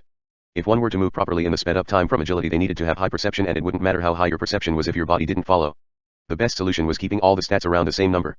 Thankfully he had Mihi, who was rather lacking in strength and stamina, so he raised his perception and agility while trading their runes around. At that point a small voice was heard in Hansu and Mihi ears. Mihi frowned at the familiar voice. Fairy. Hansu spoke as he looked at Mihi. Let's go back. Mihi nodded at those words. But then she stopped turning around and then asked Hansu. Do you perhaps have a girlfriend? Ah, would you even remember? Mihi had developed quite a liking to Hansu recently. It was scary at first, since she knew what happened to the people who crossed the line. But after watching for 3 days, she realized that crossing the line was rather difficult. Since it was like an adult looking over a child, it was rather leisurely. He's almost like an old man. And her mind was much more at ease when she figured that out. Because he felt like someone that would deal with her no matter what she did. Huh. Hansu smirked at those lovey-dovey words. Now that I think about it, if that Gangti guy came he would have been so happy that he'd have thrown a fit. Perhaps if that guy came back, he could have set up a harem kingdom. But Hansu shook his head. I can't lose one again. He had too long of a road to travel to do that. Hansu organized his thoughts and spoke with a small laugh. I don't remember. Hansu walked towards the Gangnam station they had met at the beginning, and Mihi followed him in a hurry shortly after watching him for a while. The place where they had started was already swarming with people. Because Hansu had told them how to eat the goblin meat, it seemed like internal fights due to food hadn't risen up. Without that it was likely that their numbers would have been much lower. And there were some familiar faces out of the ones alive. They were all alive. Mihi felt her mind, which was rather full of worries due to not being able to see her friends due to following around Hansu, which was rather rigorous, settled down as she saw them alive afar. But the situation is a little strange. Whilst she was frowning as she saw the weird tension, the air suddenly split. And a familiar face popped out and shouted energetically. Greetings. Everybody. I'm here today with two very good news. The fairy, who had shouted loudly, watched the people as it smiled. The first good news is that if you hold on to 72 more hours then you can get out of here. The people had heard the news but didn't really make a happy expression. Because it sounded like that even if they had left this place, the place they will go to wouldn't really be safe. No, since this was the tutorial it was obvious that they were going to a more dangerous location. The fairy laughed at these people. I think I know what you're feeling. But when you hear the next story you will think that this is a very good news. And as the people stared at the fairy, it flicked its fingers. Kukukukuku. Something rapidly shot up from the small movements of the hand. A structure almost the size of a small building. Altar. The people made a weird expression as they looked at the new building. It definitely had a similar form to the altars at the ancient Aztec grounds. The fairy laughed as it looked at the people. It's a magical altar. There lives a very cute pet inside. Then the altar shone bluish as it turned transparent. The altar was an empty box-like structure unlike its outside appearance. And the people gulped as they saw the creature within it. Krrrrrrr. Something that resembled the alien. If you discard the fact that the size of it was 15 m. The thing inside the altar was scratching the wall of the altar as if it was pissed at something. An even more frightening thing was that every time it scratched the wall, parts of it would fall apart as it made grinding sounds. Can you see it? It's called. But our friend here is very hungry right now. Since there's nothing to eat in there it wants to come out of there right now. We starved it for a whole day for this. As you can see the altar is very good in terms of looks but it isn't really useful. It will probably get destroyed soon. Since it's a structure that is faithful its design. At these words the people made a frightened expression. Everyone knew that the area they were in currently was limited. If that altar fell then they would all get eaten. Even if they were to hide, the beast will eat them alive as it chased them one by one at night. The people then realized why the fairy said the earlier news was a good news. Because in other words, after 72 hours they didn't have to be in the same space as the monster. Wait, it said there were two good news before. The fairy smiled as it spoke. I said there were two good news before, right? Thankfully there is a way to make him fall asleep. If he falls asleep then he would naturally stop scratching the wall to come out right. But nobody asked a question. Since it had shown what happened to someone who questioned it before. As there were no reactions, the fairy made a dejected expression for a while then spoke again. The answer is very simple. 5 a day. If you give him 5 people as food then he would fall asleep. Since it's 72 hours you would need to give him food 3 times right. Everyone clenched their teeth at these words. What the fuck? The number of people who are still surviving is only around 60. It meant that only if they use a quarter of the people they had now then that beast wouldn't escape. Damn. Then it's just better to fight. As someone had this thought in their mind, the fairy spoke again. The choice is yours. Hee. Give or not give. But I'll show you this in order to help you decide. And then the fairy played a short clip in people's heads. These were people who decided to fight it together. From the tutorials before. The people who had seen this made an extremely frightened expression. The beast that was released was basically causing a massacre. Ruthlessly ripping and smashing. And the beast that had escaped didn't just stop after eating 5. The beast that had came outside devoured the humans in a craze. They had fought with combined strength but every time it ate somebody its health rose and the injuries on its body healed. Almost 70 people had charged it but they were all massacred and the ones who ran away were later eaten. The beast which had eaten everybody was left alone as if nothing happened. Everyone realized what kind of decision they had to make after the clip finished. One of the people who had seen the clip asked whilst clenching their teeth. How do we choose? The people to go in. Then the fairy answered with a strange expression. Why are you asking me that? Pulling out of a hat, forcibly chucking them in, figure it out yourselves. You just need to put them in while they're alive. No dead bodies. The fairy which had emphasized smiled as it spoke for the last time. By the way, you should decide within an hour. If you put in a sacrifice, then you will be safe for 24 hours. And then if you put in more in the next hour after that, you will be safe again. Then be strong for the remaining 72 hours. Bye. And then the fairy disappeared just like that. The people started to mumble. Their opinions were all heading to one path. That fighting was impossible. Which meant there was only one way. Whilst they were guarding against each other, a man spoke out. To be fair, how about we pull names out of a hat? We pick 5 on the first day. 5 more the next day, like that. Then one person smirked. Why do we need to be fair? At those words everybody looked at that direction. And Mihi, who had also turned towards that direction, also drooled. It's Sangjin, and friends. The 5 were emitting a different aura at a single glance now. The scars all over the body meant that they were converged in battles until now. And it seems there's something different about Sangjin. His confidence was overflowing. And he was standing in the middle as if he was doing the work that Tessun was doing instead. Whilst Mihi was watching Sangjin, the man who has spoken before frowned as he asked. Then what do you want to do? He didn't keep his formalities from the fact that his opinions were ignored, and the one who had ignored it was a young person. Sangjin replied to those words. Isn't it obvious that we should throw in the 5 most useless people first? Everyone frowned at those words. They did have a thought like that, but it was difficult to speak it out just like that. Sangjin walked forward as he watched the people and spoke. It isn't the time to idle. We are separated right now, but we will leave here in 72 hours. But what will happen after we get out? Everyone started to whisper and mumble. Think of the amount of people who went missing. It isn't simply just around 100. If we go out, then the people who had gone through similar experiences will be crawling about everywhere. No, we don't know that an even stronger beast would come out. We might even have to fight a beast like that. Everyone nodded at those words. Since they were all thinking along those lines too. There wasn't a game where the difficulty lessened as you proceeded. And the chances of meeting people who went through similar experiences like them was high. As the people looked at him, Sangjin shouted loudly. Of course, to fight with them we need to combine our strength. And it's obvious we need stronger people more. Since if when we go out we will need to face stronger enemies. And then Sangjin smacked the building next to him. Boom. The wall of the building blew off from Sangjin's fists. And Mihi, who saw this, mumbled inwardly in shock. When did he get so? She could be certain. Since she had followed Hansu and hunted along with him, she had grown faster than anybody. But Sangjin was even stronger than her. If his strength was that much, then his other stats were probably similar. Whilst Mihi was shocked, Sangjin continued his speech. So isn't it obvious that we put in the weak ones first? Hansu, what are your thoughts? At those words everybody looked over to the direction Sangjin spoke to. Chapter 17, Alter, 2. I'm different from that Tessun guy. Sangjin thought inwardly. Tessun had met a cruel fate due to him being hostile towards Hansu due to his stupid ego. But he had no plans of becoming enemies with Hansu. Definitely, don't want to become enemies. Sangjin gulped as he thought of Hansu's actions throughout the night on Tessun and the gangsters. Instead he wanted to on extremely close terms with Hansu. Why would he become enemy with such a useful and powerful friend? I've grown this much. How am I? Sangjin was very happy with his current image. A completely different situation than when he was getting pushed down without being able to say anything under Tessun. His friends who had been looking at Tessun were now looking at him, and everybody gathered here, and even those older than him, were focusing on him. And even Sunmai, who he had a crush on all along, was looking at him with a mysterious expression. He was not trying to show it in his thoughts, but he could feel all the eyes on him. This world is about to become better and better. As long as you have strength you can stand in the center of this world. Like a main character inside a fantasy world. Hansu, with your powers you could probably let somebody around Mihi go. There are probably celebrities in this world. If you become stronger then you can take women who are much prettier than Mihi. If Hansu was with him then it would become easier. Sangjin looked at Hansu with an anxious expression. This suggestion was perfect in his thoughts.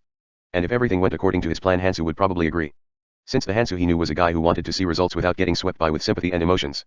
At those words, Hansu spoke after pondering for a moment. Can I give a suggestion? If you follow my suggestion then you guys can all live. Without sacrificing anything. What did you say? Everyone made a blank face at Hansu, words that sounded like an election strategy full of hope. But one person shouted in a hurry. Are you trying to say to combine our powers to fight with that thing? That's just too much. Everyone nodded at those words. It wasn't that the sword didn't go through. Since during the beginning of the clip the 70 of them pushed it back a little. But the problem was after that. That thing healed as it ate more and more people. Even if you push it back with numbers, the monster did not get tired whilst the people were getting chewed up one by one. Hansu just shook his heads. Did anybody told you to fight? You guys will just get in the way. God damn it. Then what do you want to do? Are you trying to fight it alone? As one person shouted in rebellion, Hansu nodded. That's it? Everybody was shocked at those words. Did you really get strong enough to the point to fight against that? Sangjin bit down onto his teeth inwardly. He did not have any confidence in fighting that monster. Even if everyone combined their strength. But that guy was saying that he will beat that thing up alone. Damn it. Damn it. Whilst his inferiority complex, which was hidden away from his recent earnings of confidence, started to rise up again, Hansu spoke again. I will fight it, but it's hard currently. While everybody was disappointed at Hansu's words, Sangjin actually felt better. Yeah. Even if it was you it would be too much. If Hansu were to ask him for help then he had the intentions to help. Of course it wouldn't be free. Sangjin spoke with a happy expression. Then are you saying we should fight with a small number of elites? And then Hansu spoke whilst making an expression that was asking what he meant. I said you will only get in the way. It might be different on a normal situation but the opponent wasn't good. They will all become a potion for the monster. Crunch. Sangjin clenched onto his teeth inwardly. Basically he was still not qualified to be part of the hunt.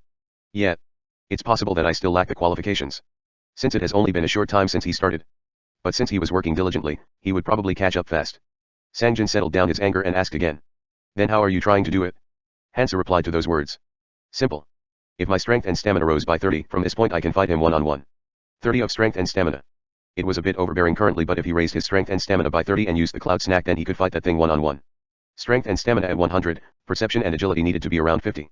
This was the bare minimum line Hansa chose. If the strength was lower than that, then it was hard to penetrate the armor, and if you lacked the stamina, then you wouldn't be able to hold on until it died. Your agility and perception needed to be around that in order to sense and dodge its attacks. Since it was an estimate that came from a long time of battle experience, so it wasn't wrong. A number that calculated the cloud snack into it. If it were other people, then it wouldn't be close to enough, but if it was him, then it was possible. And there were people who had actually done it. Kwon Gunju. In reality, the only person who found out about this was Kwon Gunju. And he wouldn't have known about this hidden piece if Kwon Gunju didn't tell him about it teasingly. Well, Kwon Gunju's trade was rather good for these things. But even this Kwon Gunju barely beat this while he became half a corpse. It was not something that was there to be killed. It just wanted them to fight with each other and offer sacrifices. That was why it was a hidden piece. No one had the thoughts of killing it, and that was the reason why it was hidden. Even him would have to invest around 2 to 3 days in order to reach that point. But that meant for 2 to 3 days, 10 to 15 people would need to be sacrificed in order to buy time. But if everyone gathered runes and helped him fill up the runes, he had the confidence to jump in the altar where that dumb-looking beast was in. So I have a suggestions. If you guys can push all the stats onto me, I will take responsibility and kill that thing. And if I do that, then the requirements to gain the second hidden piece will be complete. Whilst Hansu was thinking, somebody asked. Do the 15 people who will be selected to become the sacrifice need to give that rune? 60 runes. Hansu shook his head as he answered. No way. I don't care who gives it to me. As long as that number is satisfied, I will go into that altar right away.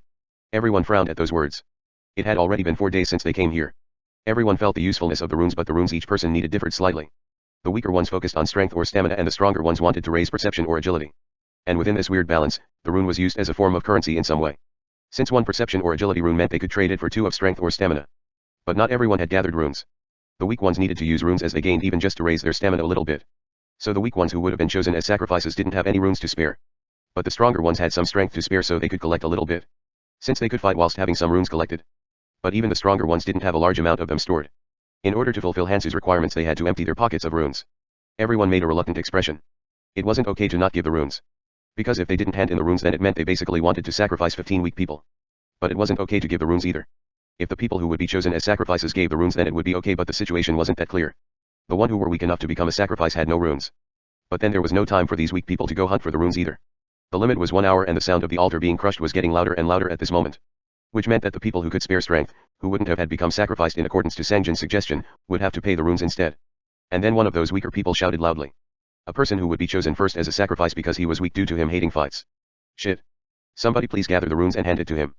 Damn it. Or pick names out of a hat. Sneers were heard from one side at those words. What a selfish bastard. What did you say? The man glared into the corner swiftly. But the woman didn't get startled at those sharp eyes and spoke. Though it was a male against a female, such a man who only had his height going for him wasn't a match for her. She had confidence to go into the high ranks if they started choosing. Since she tried harder because she was a female and had an unfair disadvantageous start. Isn't it obvious? Why should I give runes because of you?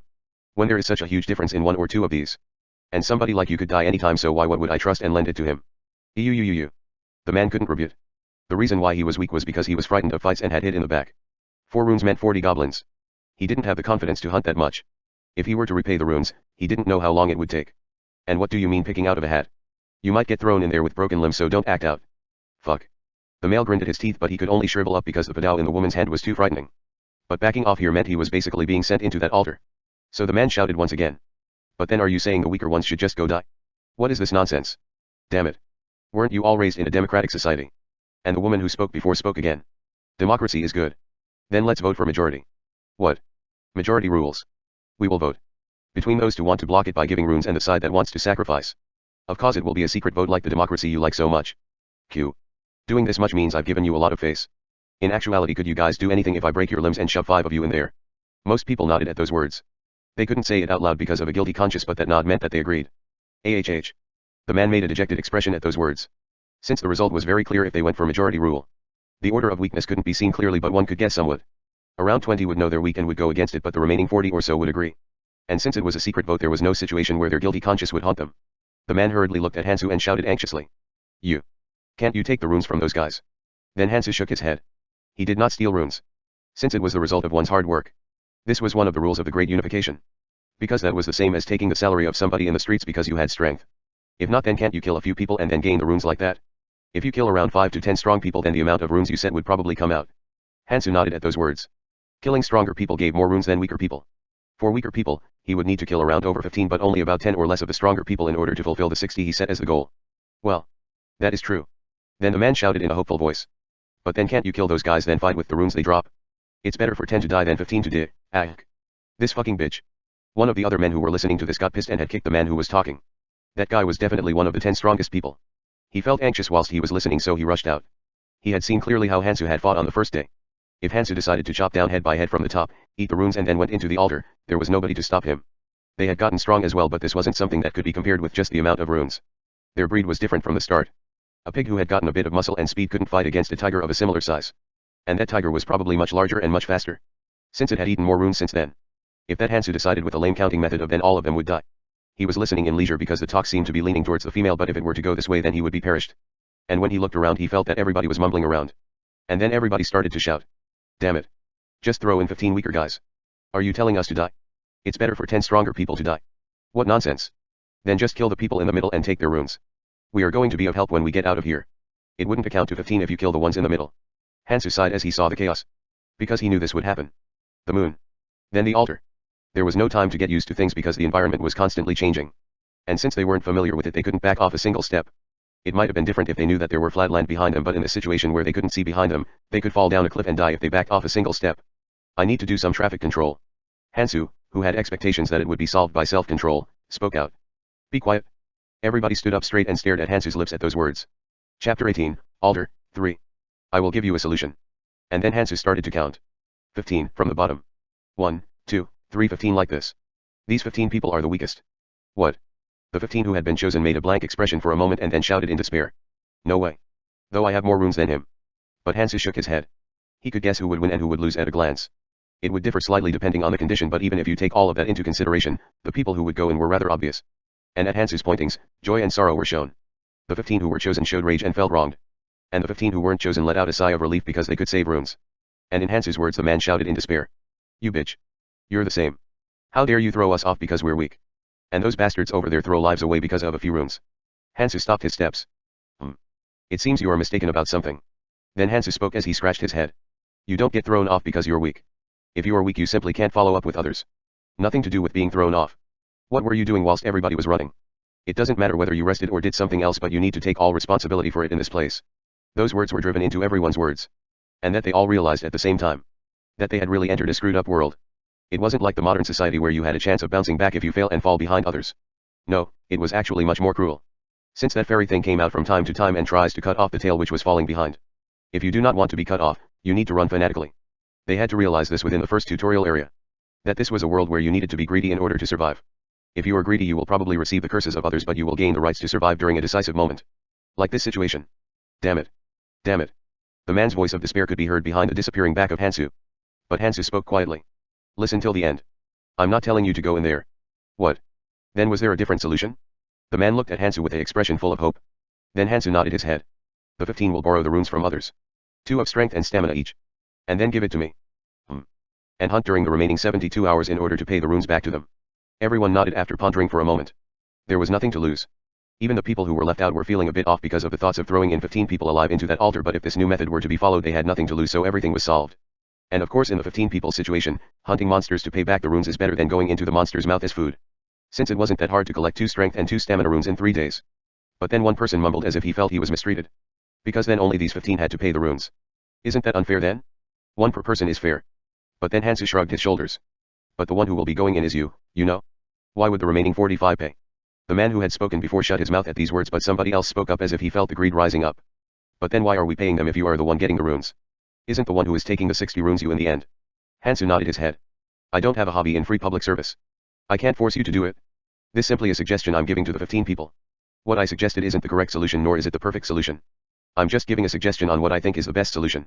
If you don't think you will be within the 15 people or feel pressured by this choice, I will just come back in 3 days. He could probably gather up 30 runes if he hunted. The man quieted down at those words. Because if Hansu did leave, he would be thrown inside that altar. You need to at least be able to pay for the price of your life. Another person asked as soon as Hansu finished talking.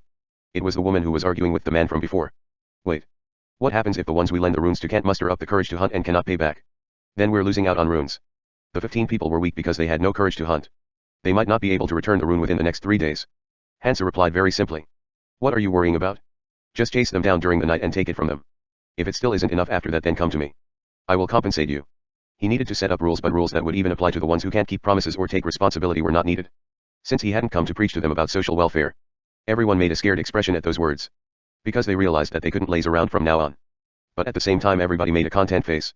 Because it was solved without anybody dying in the end. There's 1 hour left. Let's start now. Everyone started to gather up the runes at those words. Kong Hansu strength, 84.3. Stamina, 85.8. Agility, 42.1. Perception, 42.2. Mana, 22. Magic resistance, 13. Hansu nodded whilst looking at his strength and stamina that had risen by exactly 30. The balance has been destroyed, but there's nothing I can do about that. To be honest, even though you lose out a bit, it is better to balance out your stats by trading runes around. But this was an exception. Hansu knew instinctively by simply looking at the carnivorous monster. With his current runes, his attacks wouldn't work properly. He needed to get his strength over 100. And he needed the stamina to follow up the increased strength. Agility and perception was lacking, but he would compensate for that with his experiences and battle skills.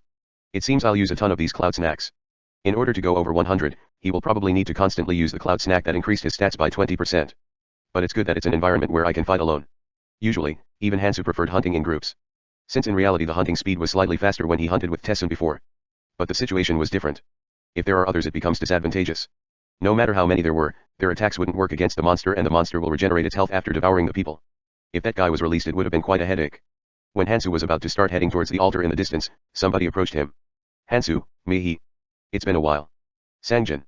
Mihi made a happy expression, stopped, then stole a glance at Hansu. Hansu was looking at Sangjin with an impenitent expression. Since Tessun isn't here anymore, let's be together. You too, Mihi. Hansu shook his head at those words. But Sangjin didn't give up and tried to approach him. Isn't it better being with us? With friends. Hansu stared at Sangjin expressionlessly. Once we part, we need to go separate ways. Hansu had no thoughts of cutting off their relationship because they didn't want to follow him when he went into a dangerous place. Since being weak wasn't a sin and he had no confidence in keeping them safe. But you can't become friends with somebody who is always looking for chances as they follow you and then leave because things get dangerous. This was a problem before strength came into play. No, being stronger was actually more of a problem. Since he can't show his back to them with trust. There won't be a reason to see each other again. He's too much. Sangjin lost his determination from Hansu's attitude and made a dejected expression. Whilst that was going on, Mihi spoke to Hansu after pondering for a moment. I'll stay here then. Hansu nodded his head. That's not a bad choice. Mihi had a bitter expression from Hansu's words which he didn't ponder over. Since it felt mean that he didn't realize her crush on him and had accepted her choice. I want to go with him, but... She realized as she hunted with Hansu over a few days. The gap was growing larger as they went on. And Hansu was dashing off at a crazy pace. The hunting grounds were limited and she was able to follow up because she could hunt in these places, but she had no confidence in fighting against that monster no matter what. And in the area they moved to after killing that beast, it would be even harder to catch up to him. So she had to choose around now. Companions around her level. If she followed Hansu like this, and then becomes thrown off after the tutorial area, then she will be alone. If that happens, then it would be better to move as a 6 by becoming a comrade of 5 people. And it's better to split up now. She understood Hansu's standards whilst fighting roughly. If she ran away while fighting because things got dangerous, then their relationship will be cut off. Like the 5 in front of her eyes. But if they split up now, Hansu wouldn't ruthlessly cut her off when he sees her later. Hansu just didn't trust in opportunists. It wasn't that he didn't like somebody who knew when to stay out and when to stick around. Though it's a little bit regrettable. She thought about it before for a short moment. If she became a couple with this man, then wouldn't she be able to be with him for a very long time? Since Hansu wasn't the type of person who would throw off his lover. But she knew after observing for a moment. There is no space in Hansu's head for a lover to fit in. So cleanly split up now and then aim for the next chance. Just wait. I haven't given up yet. Mihi put down her decisions and walked towards Sangjin. And Hansu laughed as he watched that. The 5 others might be a bit different, but he could meet Mihi in the future whilst laughing. Sangjin didn't know how to act after watching the scene from happiness. He was happy to the point where the depression from being rejected by Hansu almost disappeared. Mihi didn't choose Hansu but his side instead. Didn't this mean that his side was more trustworthy? Mihi was extremely fast to catch onto things. She had judged that he had better potential than Hansu. Yet. I'm still improving. I just never had the chances to do so. Sangjin, who had laughed out loud, thanked Tessun, who was probably in the netherworld by now. Park Tessun. I must really thank you. The girl who he wouldn't even be able to talk to usually had chosen him. And in his group there were 3 girls, even if you disregard Gangti's girlfriend Jisun. He felt like he would fly through the skies from the feeling as if he had set up a harem. This was all due to Tessun. The only reason why he was able to come this far was he filled the empty space after Tessun had died. Sunmai, who was standing behind Sangjin, watched him pathetically. Seriously. I have to trust this retard and follow him around. Would Mihi have not been able to distinguish between an sports car and a trash car and came here? She had only come here because she thought she didn't have the ability to drive around the sports car.